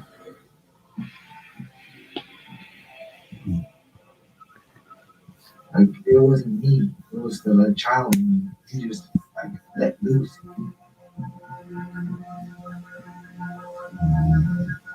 And what did you do? I stopped him. Apollo admits to stabbing, sexually assaulting, and hitting the surviving victim on the head with a cement block. How did this end? Somebody came out and shone a light on me. And if someone didn't come out, what would happen? She would have been gone. That's right.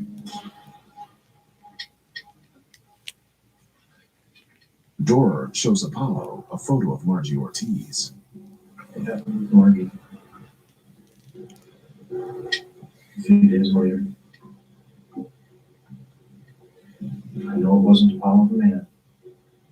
Apollo the man needs to tell us about it.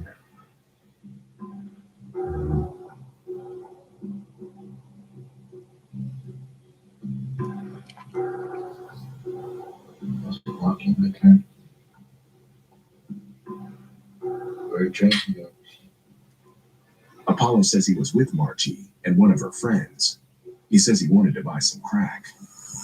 She said he can get the drugs for me. He says Margie's friend disappeared with his money and didn't return. Apollo blamed Margie. I was pissed. Devil took over. Told me she robbed you. She took everything you had. So what happened? I hit her. I started beating her. Told her to strip, and she stripped. And she thought, I'm sorry, God forgive me. I told her, hey, hey, Paul, you're talking to Satan. I'm here to do Satan's will. Beat her, stabbed her, gutted her, and I put her inside facility. My jubilee is nothing. I said, this is for you, Satan. And in my son, he said, you could have come. You did right to you.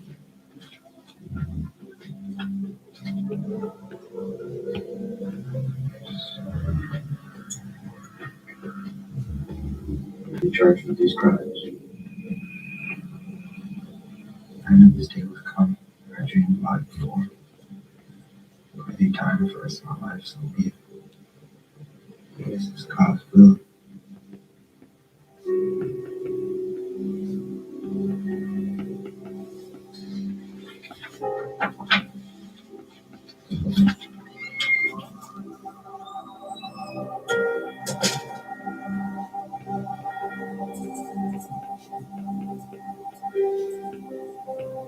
He confessed to everything, gave us a lot of details that match up to the crime scene, so I think it's going to be our guy. And was that a real battle between good and evil, or was that just something he's throwing out there to try and better his cause? I don't know.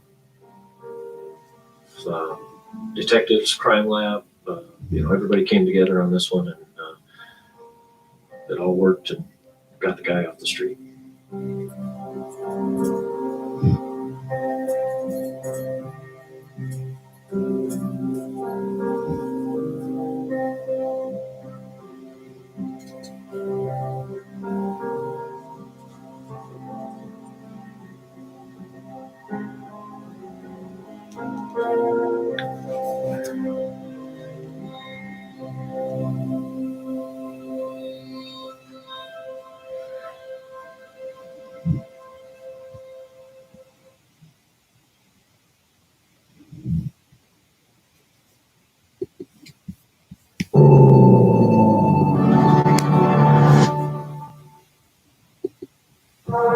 Make yourself comfortable. We are here till the storm clears. Do you have the Wi-Fi? I got one bar by the tree for about 10 seconds. I'm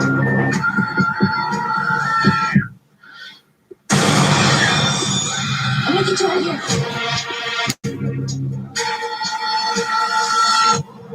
Turn off the lights.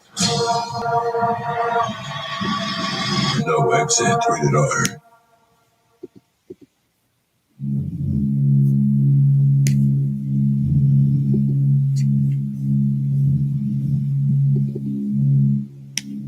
For homicide detectives, the clock starts ticking the moment they are called. Somebody came here knowing he was here. Looks like he was coming back from the grocery store or something. You just never know what you're going to encounter anywhere. He's living in the car. Key. Their chance of solving the murder is cut in half. If they don't get a lead, Opportunity only comes knocking once, man. within the first 48 hours. Without that, he's dead. Oh, man, I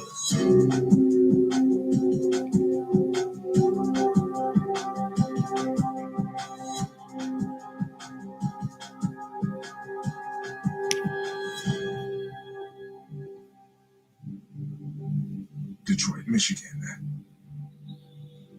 The East Side. 4 p.m. A teenage girl stumbles through an apartment complex, bleeding from a gunshot wound to the head. Emergency 911. I'm laying here by the victim. She shot everywhere. Don't move, baby. She said, run. Don't move, baby. Don't run. Paramedics respond and find the wounded teenager still alive. They find another teenage girl, shot, and a male victim, dead on the scene. The two girls are rushed to the hospital, where the second one dies.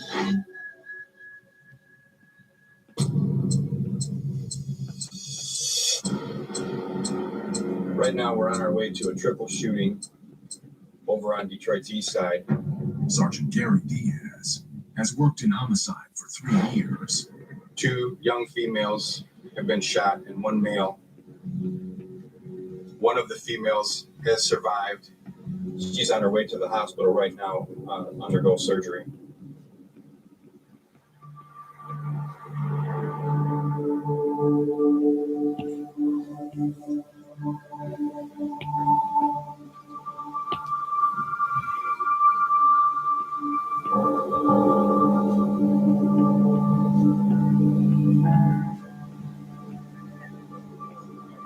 Did he have a wallet on him? Clarence. 34-year-old Clarence Cherry went by the nickname Pooch. He was a husband and father who worked in car sales. Let's go inside and see what they got.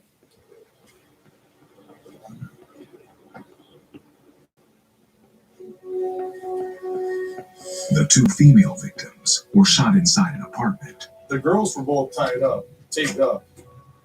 Their hands were bound over their eyes. The deceased. Her head was on there. The second deceased victim is 17-year-old Gabrielle Webster, known as Angel. She was a high school senior who had a 6-month-old son. Angel's best friend, 18-year-old Denasia Brown, was shot alongside her. Denasia is in the hospital undergoing surgery.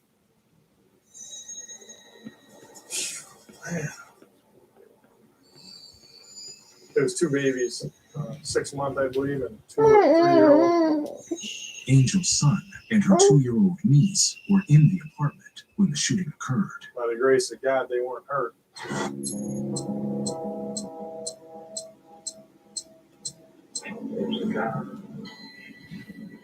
The victim, Clarence Cherry's car, is parked right outside the apartment. It appears that this may be a setup meant for the male. If they came in, the girls were bound up. People responsible were probably looking out the window waiting for this guy to show up with the car. Was that door open? That door is exactly like it was. Okay, good. Investigators examined Clarence's car. The bad guy fired 1 shot through the window here, probably struck me. The guy got out of the car, started running. See the perfect trail? All right around? Yeah. And then finally, when he falls, they just bumped him up right there. He's stripped over there. 8, 9, 10, 12, 15. 15. A bit of an overkill. That lady sitting over there, she's a family member and she's got information on this. Okay. 4 hours in, Angel's sister arrives on the scene. Let's go over here. I can at least talk to you. Who's your sister? Okay. You call her Angel? Yes. Okay. She's so long. No.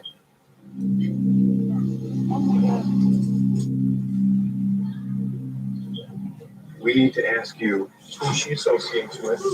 Okay. You think you can do it? You want to sit down? Yeah.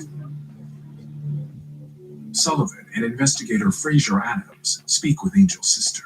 The most important time of any kind of investigation is right now. We need to know right out of the gate who would want to hurt them. It's not her. It's gotta be her. Okay. Who would want to hurt him?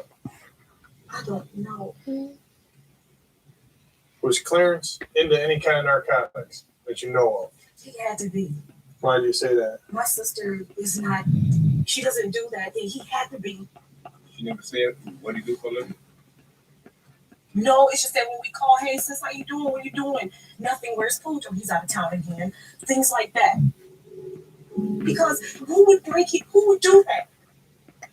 That's somebody that they didn't welcome into the house. Somebody came here knowing he was here. He doesn't even live here. So they had, I don't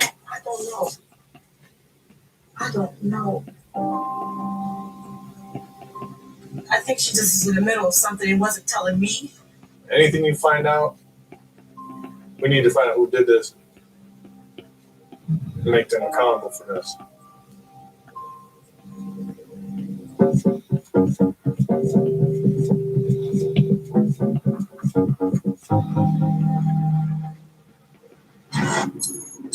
Well, the next thing we need to do is talk to our living complainant. She got shot in the forehead. It was a direct hit above her eye, and it ended up exiting by her shoulder blade. She's in critical condition at the hospital right now, in surgery. Everything is relying on her pulling through. Without her, we're looking at a triple homicide.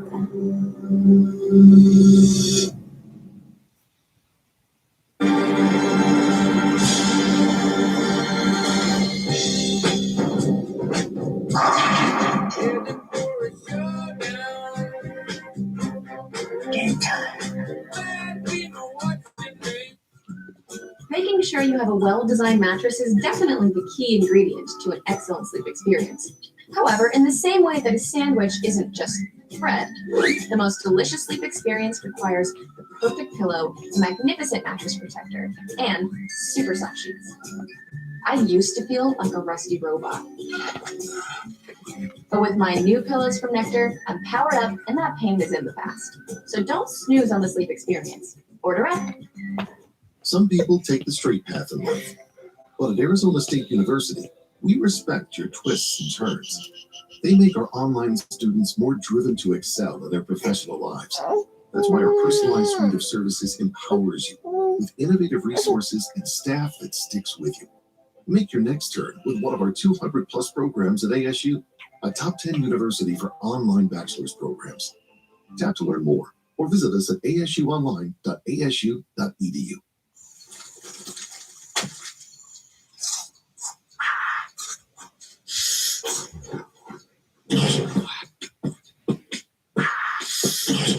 Ooh, baby, baby. But baby, baby.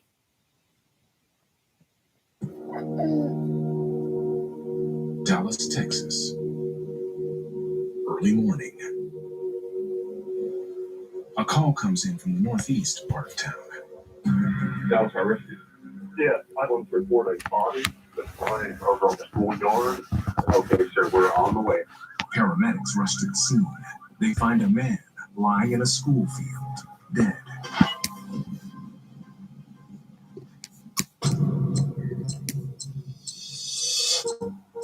Hey, Mom. We're working 2 killings, so I got enough time in between to call you and tell you Happy Mother's Day. Detective Scott Sayers has spent 2 years in homicide. He is working his second murder of the day. Me and Randy are going out and see what we got there. It's not a very happy Mother's Day for some.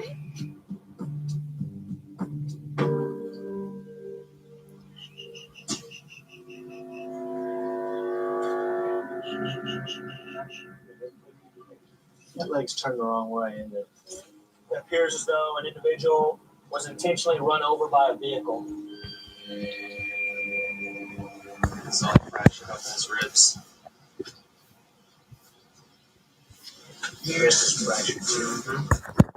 Almost every major bone in the victim's body has been broken. Tough way to die. Good ID. Nash. 49-year-old Terry Nash was known to his friends as Catfish. He was thought of as a helpful neighbor and friend. He leaves behind his wife. Near the victim, They find some unusual evidence. He's got steak and stuff. Yeah, looks like he was coming back from the grocery store or something, because he's got like 4 or 5 packages of steak. Do you think he came through here like he was running from somebody? Because he drops stuff as he's going. A knife? Yep. How long did you pull the knife off?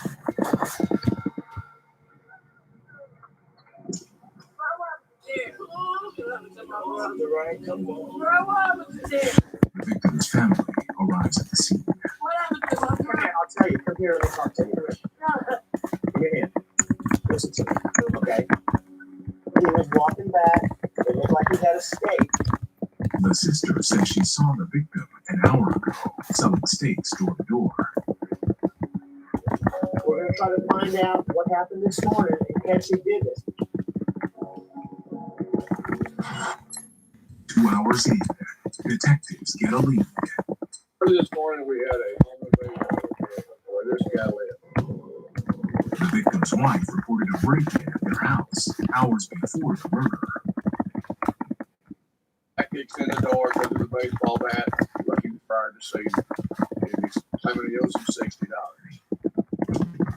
Patrol says the wife knew the intruder and provided a description. To go, police tracked the man down nearby. He is taken to headquarters for questioning. You tend to think that what happened was somebody recognized him, had a problem with him, he pulled his knife, and then they floored him.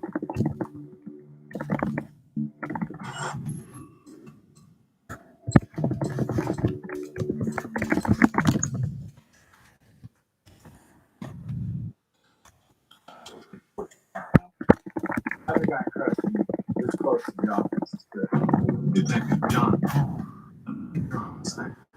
will take over the case as lead investigator. It saves us a lot of time tracking people down, figuring out who people are. Palmer looks up the man they have in custody.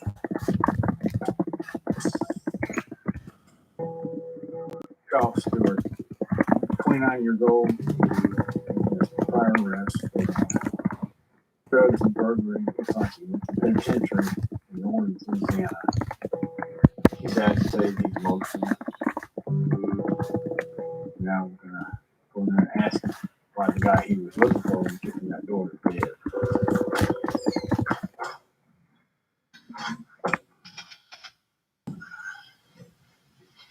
John Paul. I'm going to do that, sir. So if it was hurting, I ain't got to talk to nothing. I've been on campus 3 years. Who they help me out when I came here? I'm not going to be around here, man. We're going to get me dead. Oh! You went right! Yeah. Oh, no! Man, I didn't know it!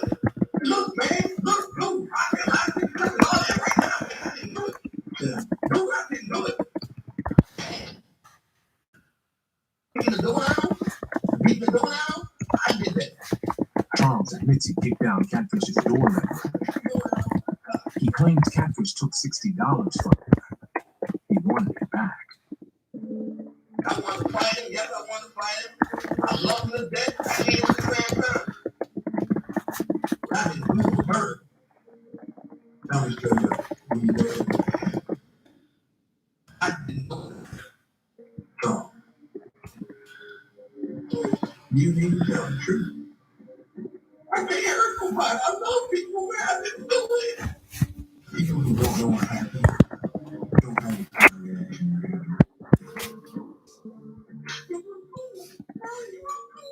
Let me take you.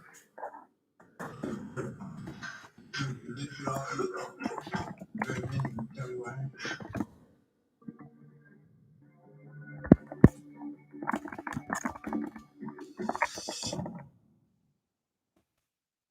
Hi, baby.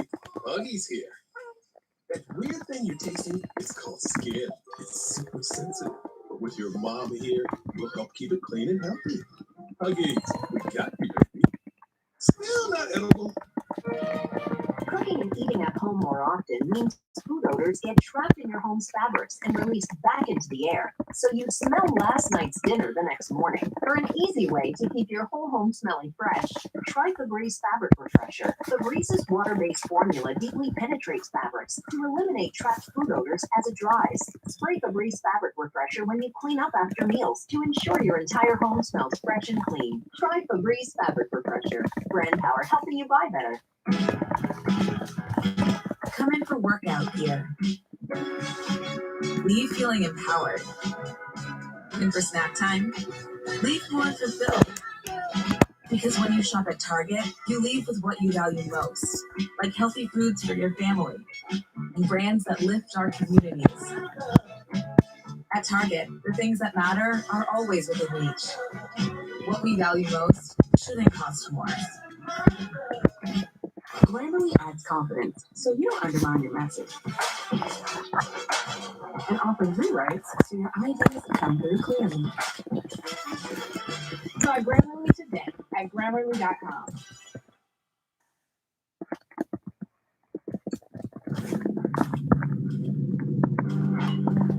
In Dallas, Detective John Palmer is investigating the murder of 49-year-old Terry Catfish Nash.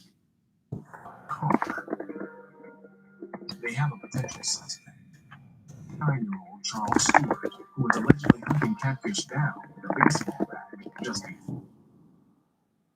All needs to find out if Stewart is their suspect.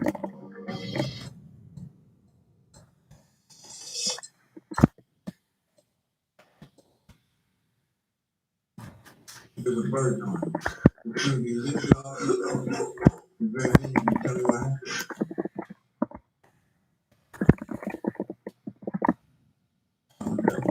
But I didn't do it. Let it go. You're a new kid. Charles says a friend of his picked him up from Catfish's house in a green Jeep.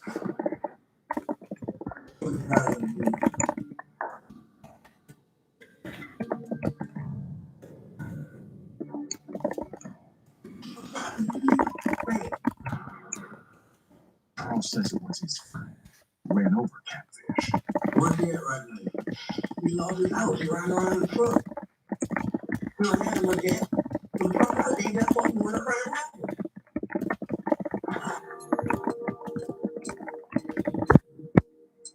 Let's back up me that he's living in the car. Palmer searches the database for Charles's friend.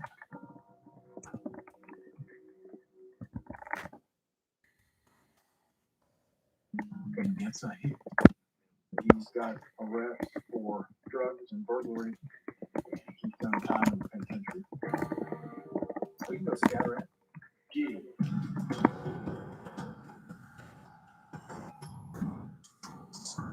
On police radio.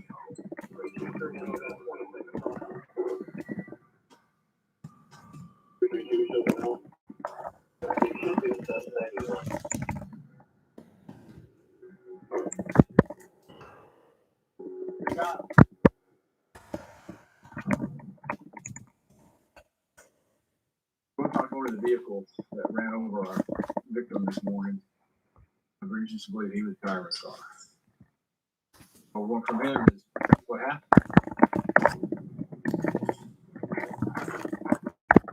What's going on?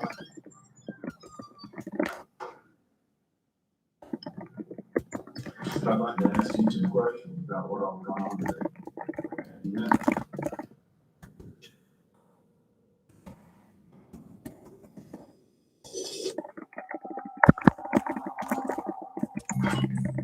In Detroit, Sergeant Gary Diaz is working a triple shooting that killed Clarence Pooch Cherry and Angel Webster and critically injured 18-year-old Denasia Brown. Now, detectives are waiting to find out if Denasia will survive to tell them.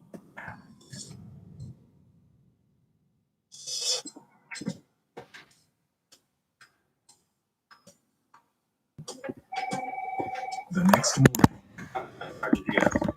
Diaz hears from the hospital. Denasia will survive. That's great. Thank you. I'm on the way.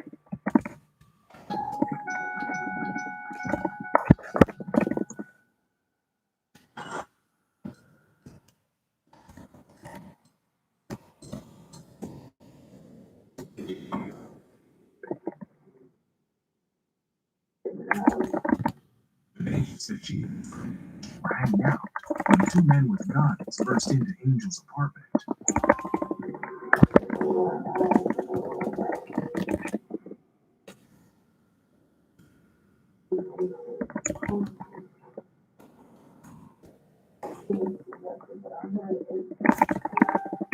She says they waited for Pooch to come to the house. Moments later, they shot Angel right next to her.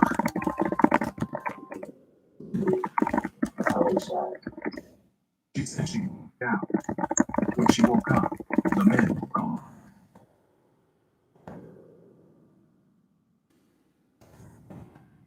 Can you describe the people that came inside?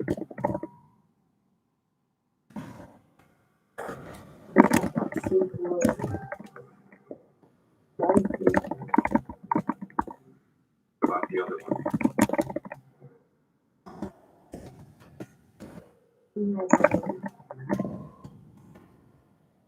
She says she recognized the shorter man from parties in the neighborhood, but she doesn't know his name.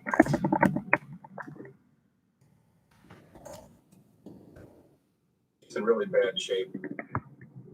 She lost one of her eyes, but the fact that she's pulling through is amazing. She has seen one of the suspects at parties. She doesn't know his name, but we're going to see if we can do a little research, some computer work, and dig this guy up.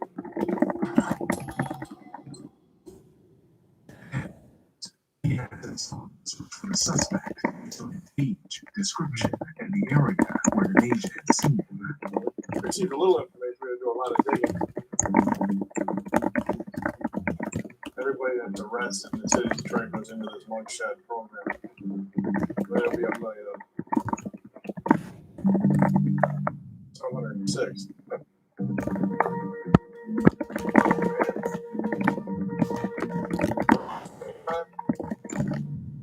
Twist in the hair.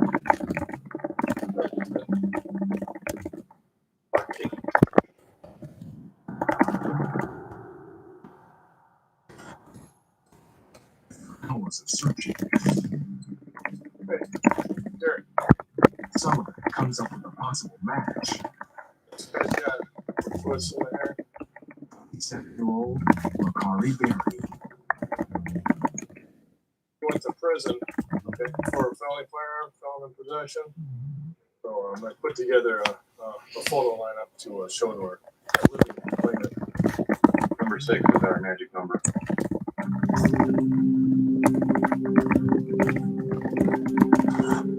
With less than 20 hours left in the first 48, and Sullivan take the lineup. Hey there. How are you? We have some photos here. I opened it up and take a look at it. Just take your time.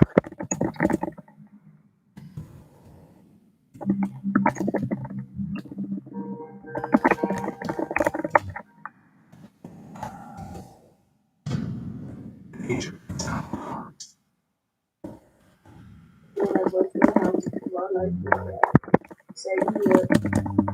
We're gonna go get this guy.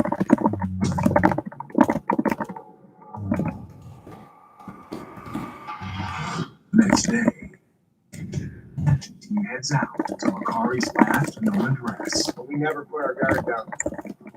Never know what you're going to counter.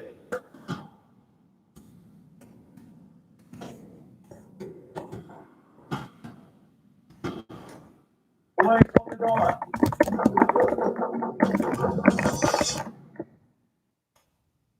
I woke up like this, migraine medicine. It's Ubrelvy. One dose and quickly stop my migraine in its tracks. 2 hours, enough. Onset 3 and 4 inhibitors. Most common side effects were not. Ubrelvy, anytime, anywhere, migraine medicine. But even after you sanitized, the surface was touched again. It could be left behind. Not anymore. Before, just one spray fights bacteria all day. It's an effective shield that keeps killing the 9.9% of back to it. Close. Elite.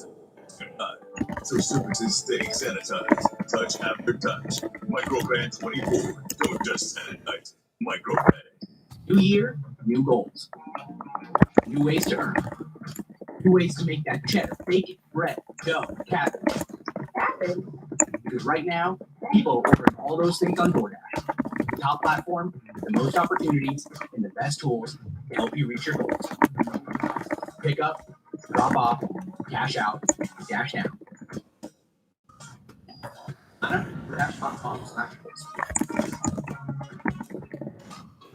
Ampy's list is now Ampy, and it's easier than ever to get your projects done right. With Ampy, you can connect with top pros and see ratings and reviews. And when you book and pay your Ampy, you're covered by our happiness guarantee. Check out Ampy.com today. Ampy and done.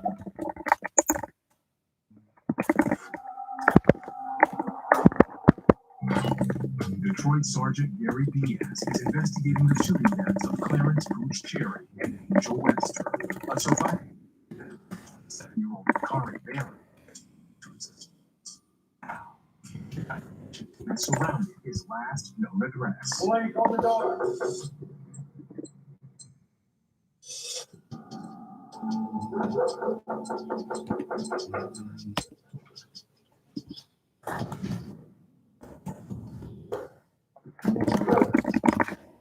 We got contact. Hello, how are you, ma'am? Who's what car is here? The woman is Makari's mother. She said she hasn't seen Makari for months. With time slipping away, his address is where Makari has been known to hang out. This person is using this address. You have no idea who he is.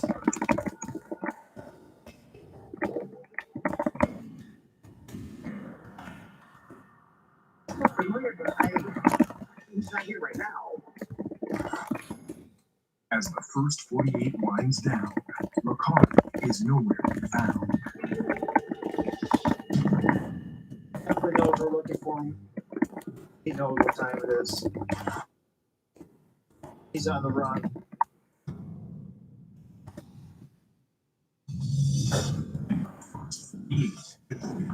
Responded to a triple shooting that left Clarence Cherry and Angel Webster dead, critically injured 18-year-old Denisha Brown. The neighbors said two men were involved. He picked one of them out of a photo lineup. 27-year-old Makari Berry.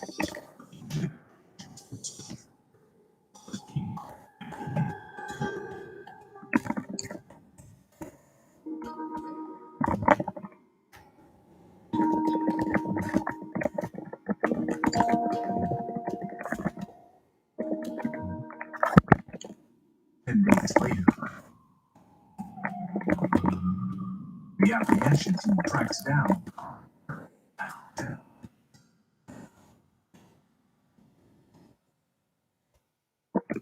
Sunday morning, I was sleeping, got the call. Officer Kelly Mullins, with 2 years at homicide, has been called in to interview the suspect with Sergeant Diaz. Hopefully he'll give up the other guy that was involved. Been through the system so many times. He's gonna be tough. He's gonna be very tough.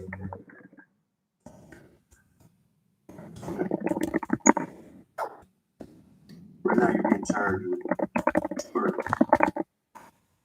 and critical assault of another person. You dance around.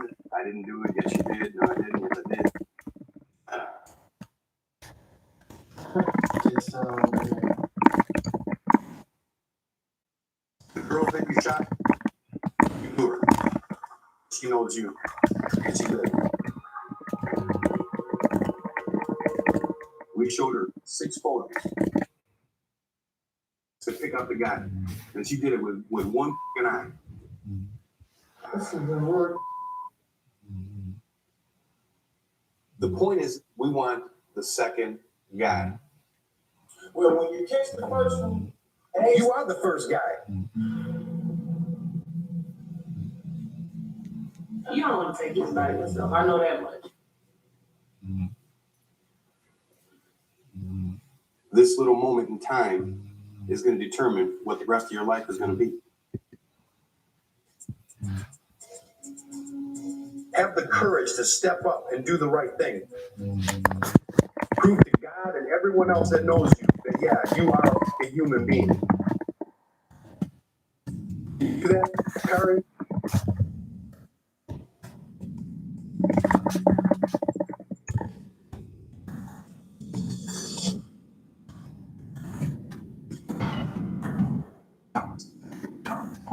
It's one murder of 49-year-old Terry Catfish Nash, who was run down by a car.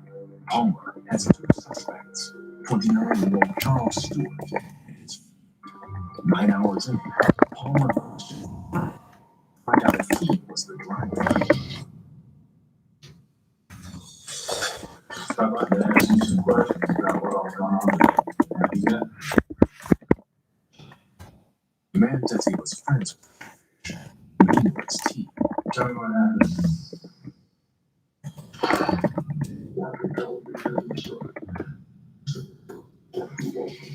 He says he was hanging out at Catfish's house when Charles broke in, but Catfish wasn't home.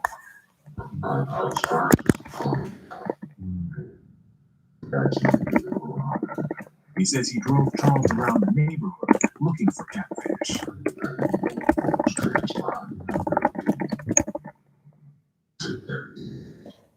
They spotted him walking by the school field. They stopped and got out of the Jeep.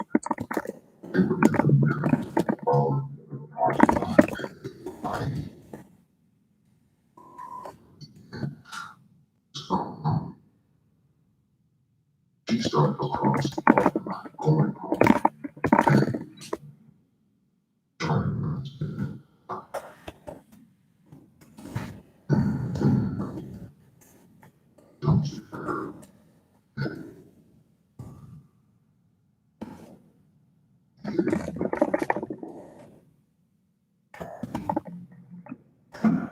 You were driving. No.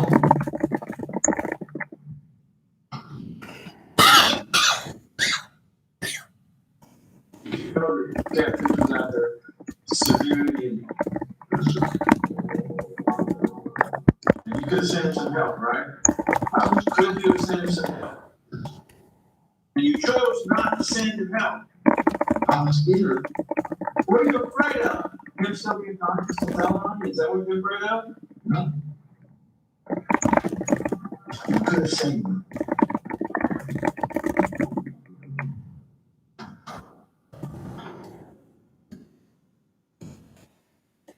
There's a big being in it, and both say the other's the driver.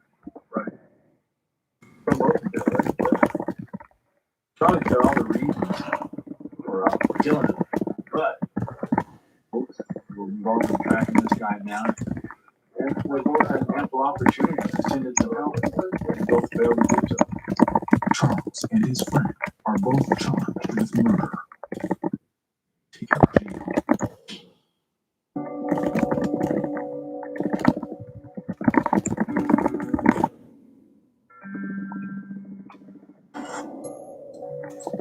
2 hours later, the case takes an unexpected turn.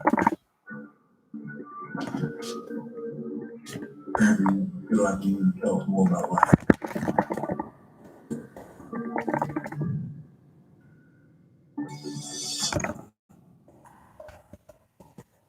But not sure what to do next? Plan your whole wedding at Zola.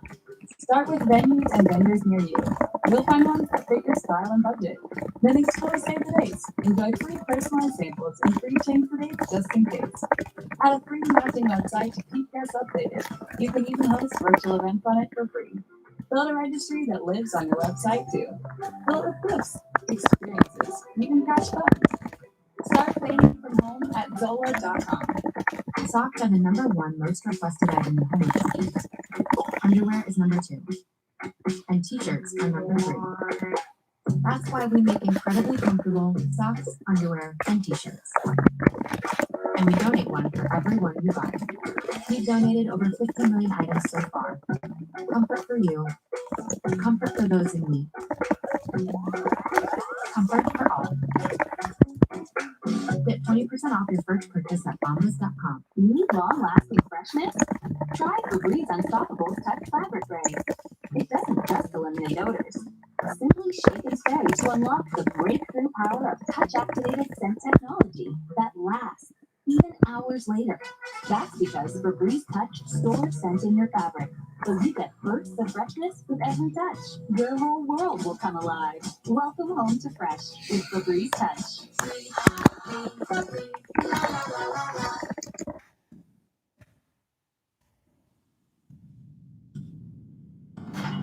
In Dallas, Detective John Palmer is investigating the 59-year-old Terry Catfish.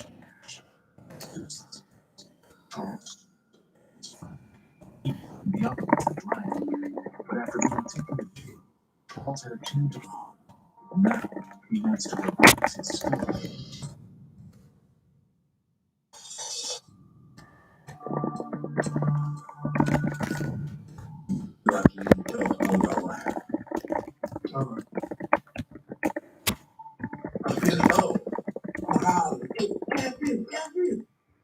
Charles says he and his friend were searching for catfish in the Jeep.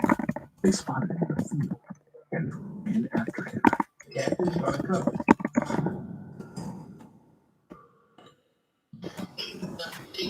Charles says standing through the Jeep's window. You know what I'm saying. But man, dude, I traveled over by the coast.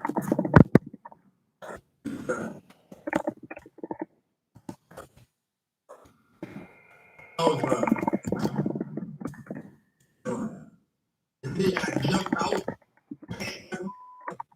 He looked at me. He says after he saw catfish on the ground, he drove off in a panic with his friend still in the car.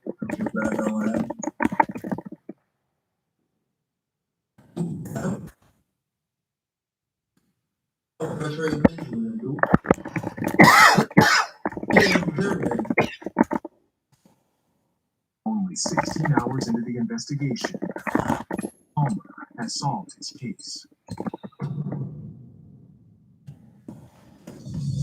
In the first 48, Dallas Detective John Palmer and his team responded to the murder of Terry Catfish Nash, run over and killed in a field. Information from Catfish's wife led to two suspects, Charles Stewart and his friend. Each claimed the other was driving, but after they were taken to jail, Charles admitted that he was the driver. It's all about one friend stealing from another.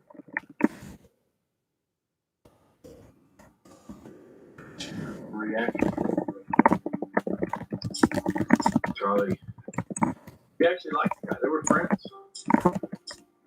But they were just murder. Charles is initially charged with murder, but had his charges amended. Okay, that's fine. Let's talk prosecutor and I'm charging now with failure report by felony. He has every opportunity to tell the officer that he is laying out there in the field dying. Everyone says the word. I'm not here to make judgments. I'm only here to collect the facts and present a report.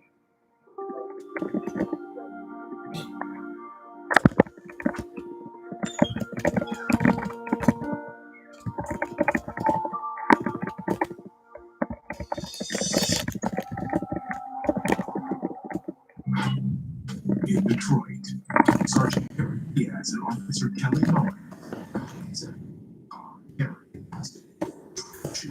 left two people dead and critically injured a 8-year-old woman.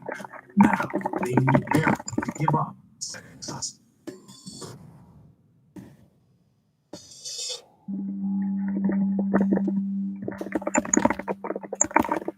Opportunity only comes after once, man. We want the other guy.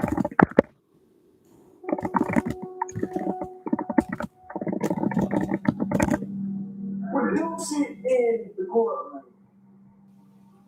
Fear. That's what it's all about, you know. Yeah, chuckle. Make it funny. It's hilarious. Hit up and shot in the fucking head.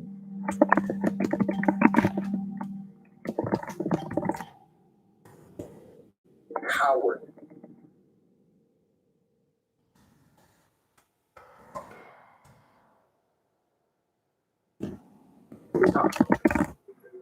I think he's a hardcore criminal. There's no question. They book Makari Berry for first-degree murder. I'm glad he's off the street and can't harm anyone else. The second shooter is still out. Hopefully, someone else who knows something will help.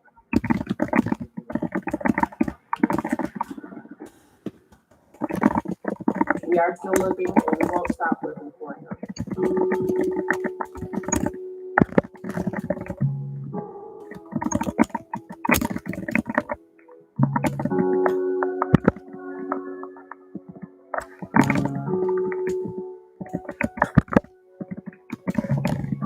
10 months later, there's a breakthrough in the case.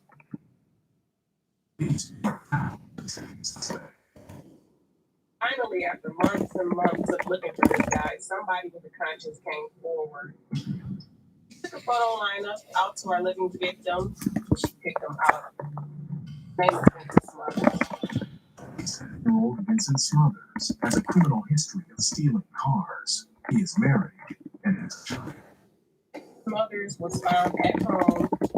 He must have felt kind of safe not being captured after all these months. I guess he's being cooperative, so hopefully he'll tell me what happened.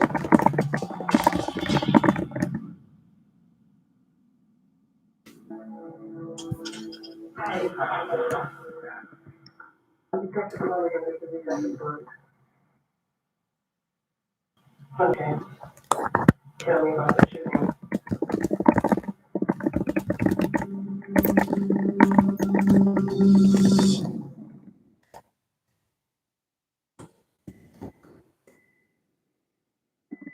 All right.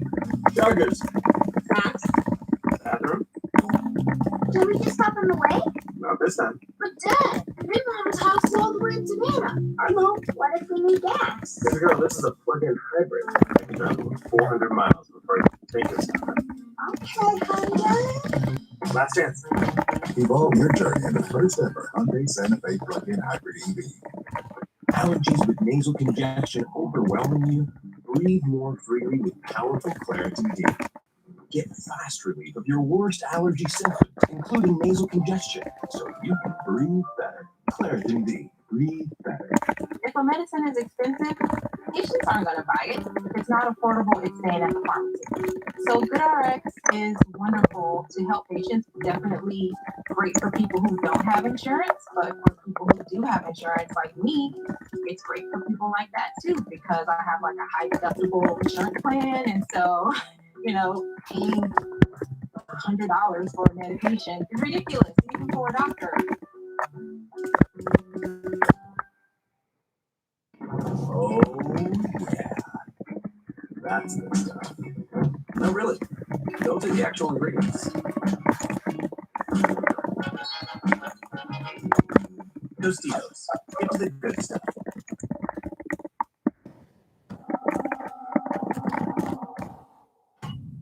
In Detroit, Officer Kelly Mullins is working a triple shooting that killed an 8-year-old woman. With suspect in jail, they have finally caught their second suspect. It's Vincent. He says he's ready to talk.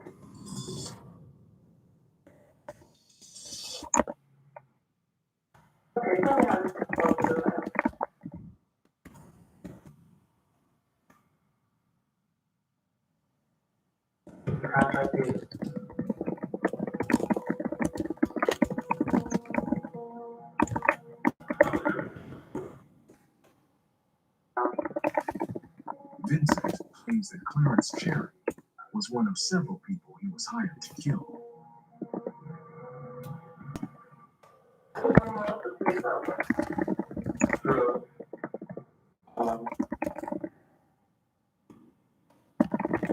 you bring Macari or I wouldn't.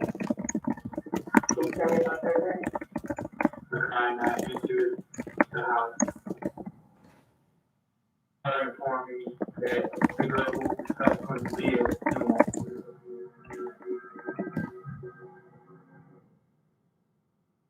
that women and kids did not have to do with her. Okay. But upset about my reaction.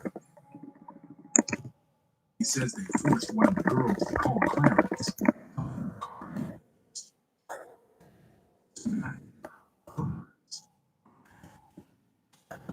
To the back where Carl gave and after she could go outside, fired the first shot. You see it run away and I'll continue to fight her. When I thought trying to look her and come out. After what happened. Well,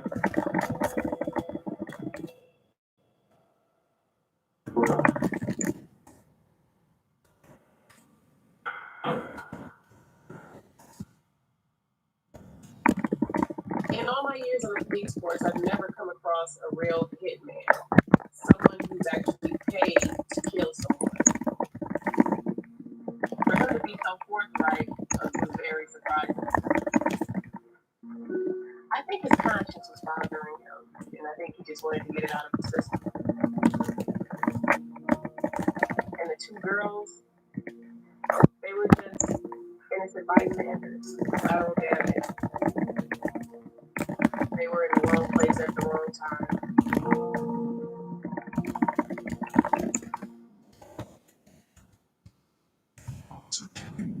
Finds out he's surviving. The nation proud. I can't go on my phone. I can't go on the phone. I take it to heart because I feel like I'm not pretty no more. You are pretty. I feel blessed that I'm alive. I would have gave my life for my best friend because she had a baby to live for. And I don't have a mom now. Mama told me I could use hate, and that's really me. I hate them.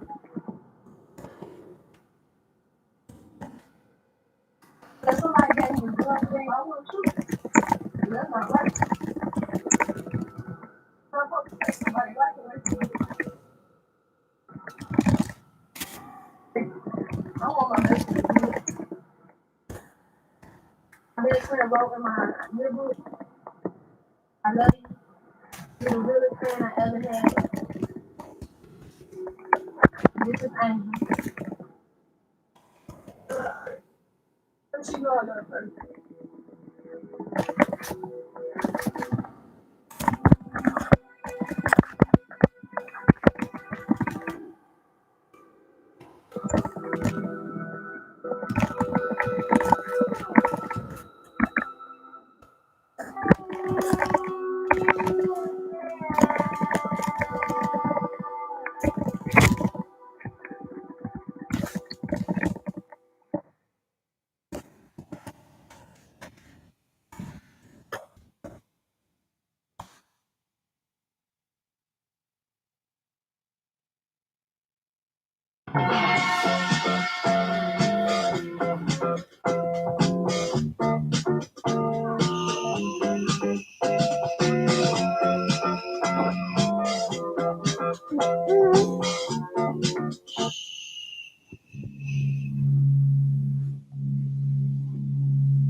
For homicide detectives, the clock starts ticking the moment they are called. One that shot in the head was found down here. You're going to help me find her. There's brain matter coming out the top of the forehead. It's just a matter of you getting a little bothered because she's kind of blowing me off. Their chance of solving a murder is cut in half. You got all these kids out there with all these different guns. If they don't get a lead. Are they still alive? within the first 48 hours. He's actually somewhere over here.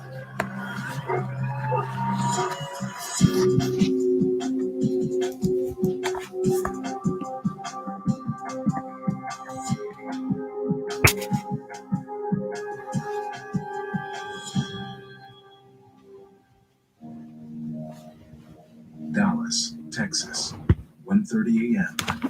At a strip mall on the south side of town, gunfire erupts in the parking lot. Dallas 911. Let's do it everywhere. Somebody slow her down. Where you at? We're at the demo. The water is dead. Don't do the head. Can't y'all get out the way, okay? When police arrive at the car, they find two teenage boys shot. Paramedics rush them to the hospital.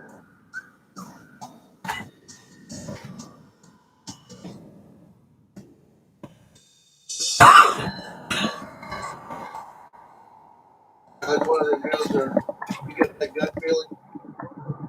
I told my wife, tonight's tonight. I'll catch one for sure today. Lead Detective Eddie Ibarra has been with Dallas Homicide for 3 years. All right. Fairly large. The shootings occurred in front of a popular nightclub for teens. Where am I at, man? The boy that got shot in the head was found down here on the south end of the building.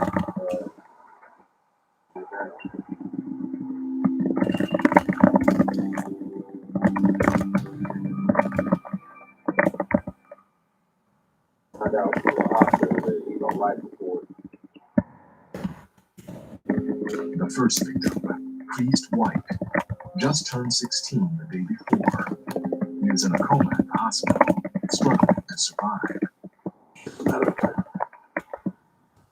They got shot in the hand. Started an altercation issue. The second is high school sophomore Devontae Edwards, also 16 years old. Told he was shot in his left hand after fighting with the shooter. You have hands on him? Yeah, he's at the hospital. Okay, good. Devontae is being treated at the hospital and will be released shortly. Let's go, guys. Any Ibarra down outside. Ibarra speaks to a security guard who was present during the shooting. Tell me what you saw in there. Small plates. The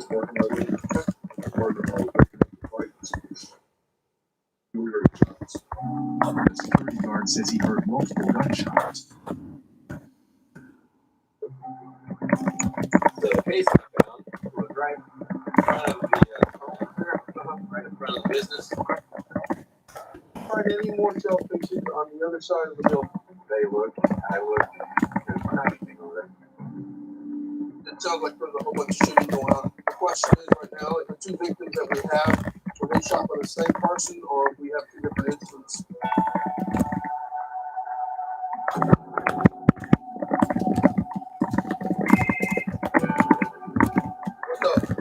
Ibarra gets a call from Sergeant Larry Lewis. He is at the hospital with both victims.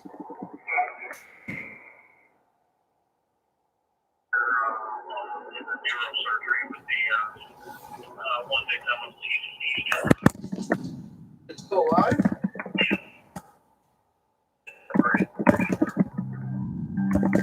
Still alive now. They're waiting for the neurosurgeon to arrive. Make the final determination. There's some witnesses back at the homicide office, and I'm going to see what they know.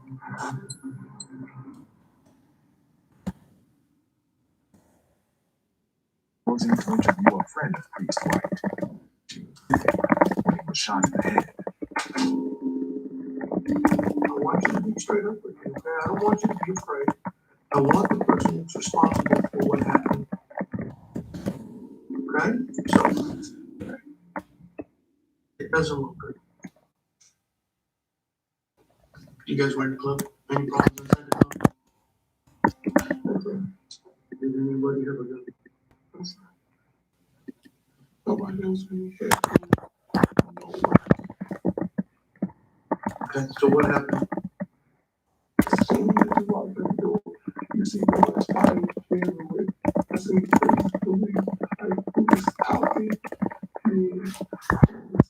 function. Somebody was telling me, get down, get down. I was holding his hands, and I was oversteering, and I was telling him, fail. When then I was like, and he's playing the joke. Just be crazy, screaming, the type of love I didn't know what to do. You didn't see another boy fall or anything like that? He said, boy, it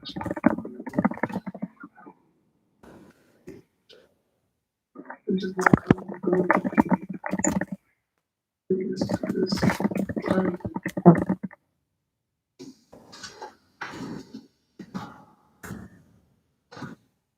Wasn't able to provide us a lot of information for the shooting, but she laid out some groundwork as far as what was going on inside the club.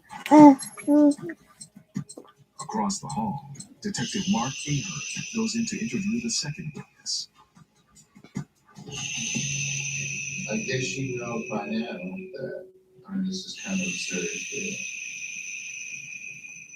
Do you know the two men that were shot? The witness says she knows the second victim, Devontae Edwards, who was shot in his left hand. So how do we get to the point where someone gets shot today?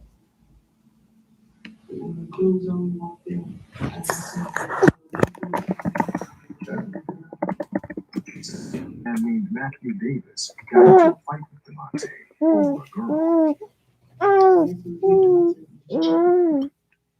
She says Devontae hit Matthew back. Then Matthew pulled a gun.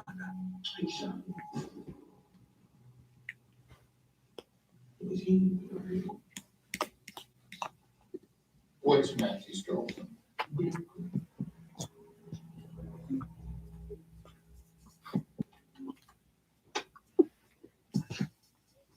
That is Matthew Davis.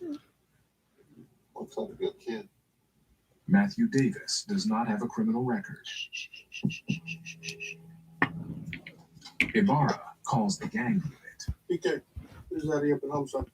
Hey, listen, I'm working that deal at the gym room, and I need you to see if you can start tracking down a young man by the name of Matthew Clay Davis. It's important that we find Matthew Davis because if he was shooting a gun out there, he could have accidentally shot Priest in the head. 8 hours in, Sergeant, you went up to the hospital. Sergeant Larry Lewis returns with information on the victims. Devontae basically saying that he was confronted by Matthews out in the parking lot over messing with his girlfriend and all that. He said they started out with a fight. He got the best of him. And then Davis came back with a gun and started shooting, and he took off running. Apparently, he got it in the hand. And he has a fully intact bullet inside that hand, which is going to be removed by a hand surgeon later on. Devontae told detectives he does not know Priest White and did not see him get shot. Our victim, the nurse said it looks like it came in about right here and it came out the left forehead.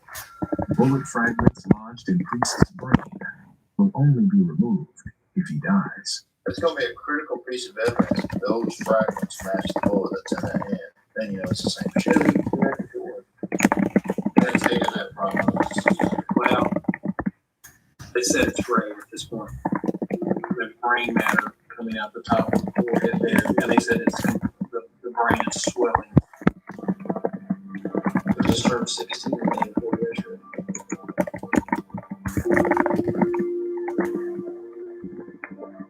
Once the shooting starts, everybody brings out guns, and there's gunfire all over the place. My victim is over here. The question is, who fired around to kill Priest? Wow, this is where it gets. Everyone's popping. I've got witnesses that put Matthew fired at Dante. More likely that he's the shooter of the second guy, but I don't know.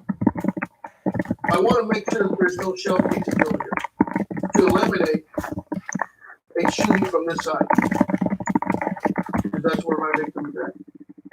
That's what I want to make sure. I want to walk through this whole parking lot again and see if there's anything that we can recover.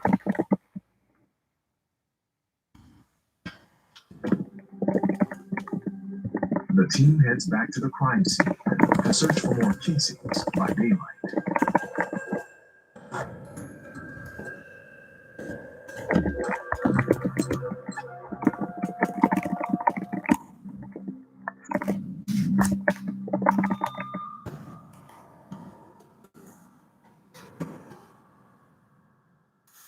Come on here.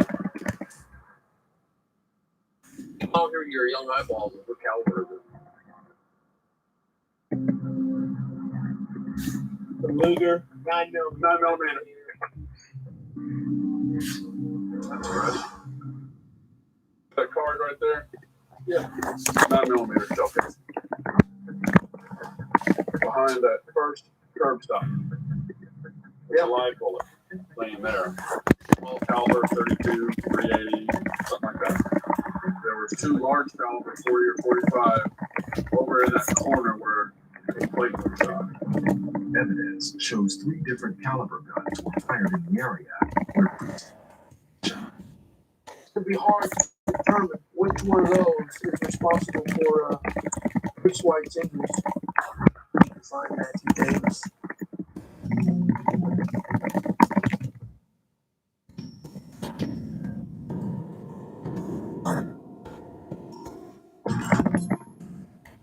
this morning, Ibarra calls the hospital to check on the status of Priest White. Was there any activity as far as with the neurosurgeon stuff? No. Is it still swelling? Okay. Has it affected the brain stem? Would you call me as soon as condition changes? Thank you.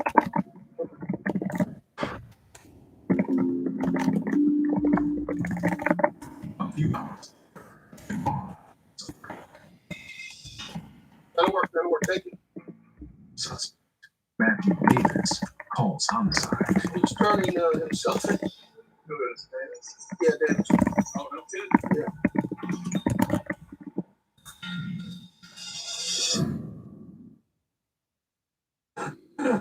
You know, we humans have come a long way on our journey. Our first language wasn't exactly, a language.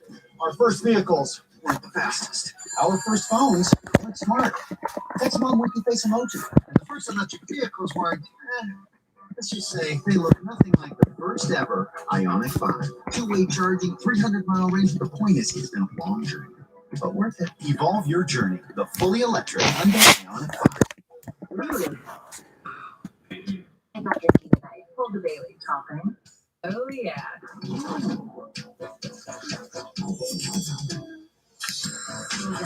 Drinking or not drinking, keep it delicious. Ready? Ready.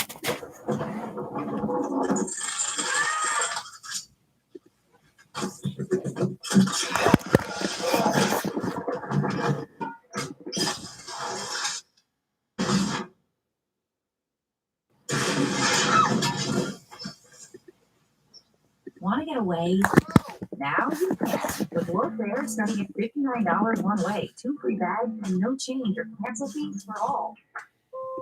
The magic is calling you to a celebration 50 years in the making, where the world's love shine like never before.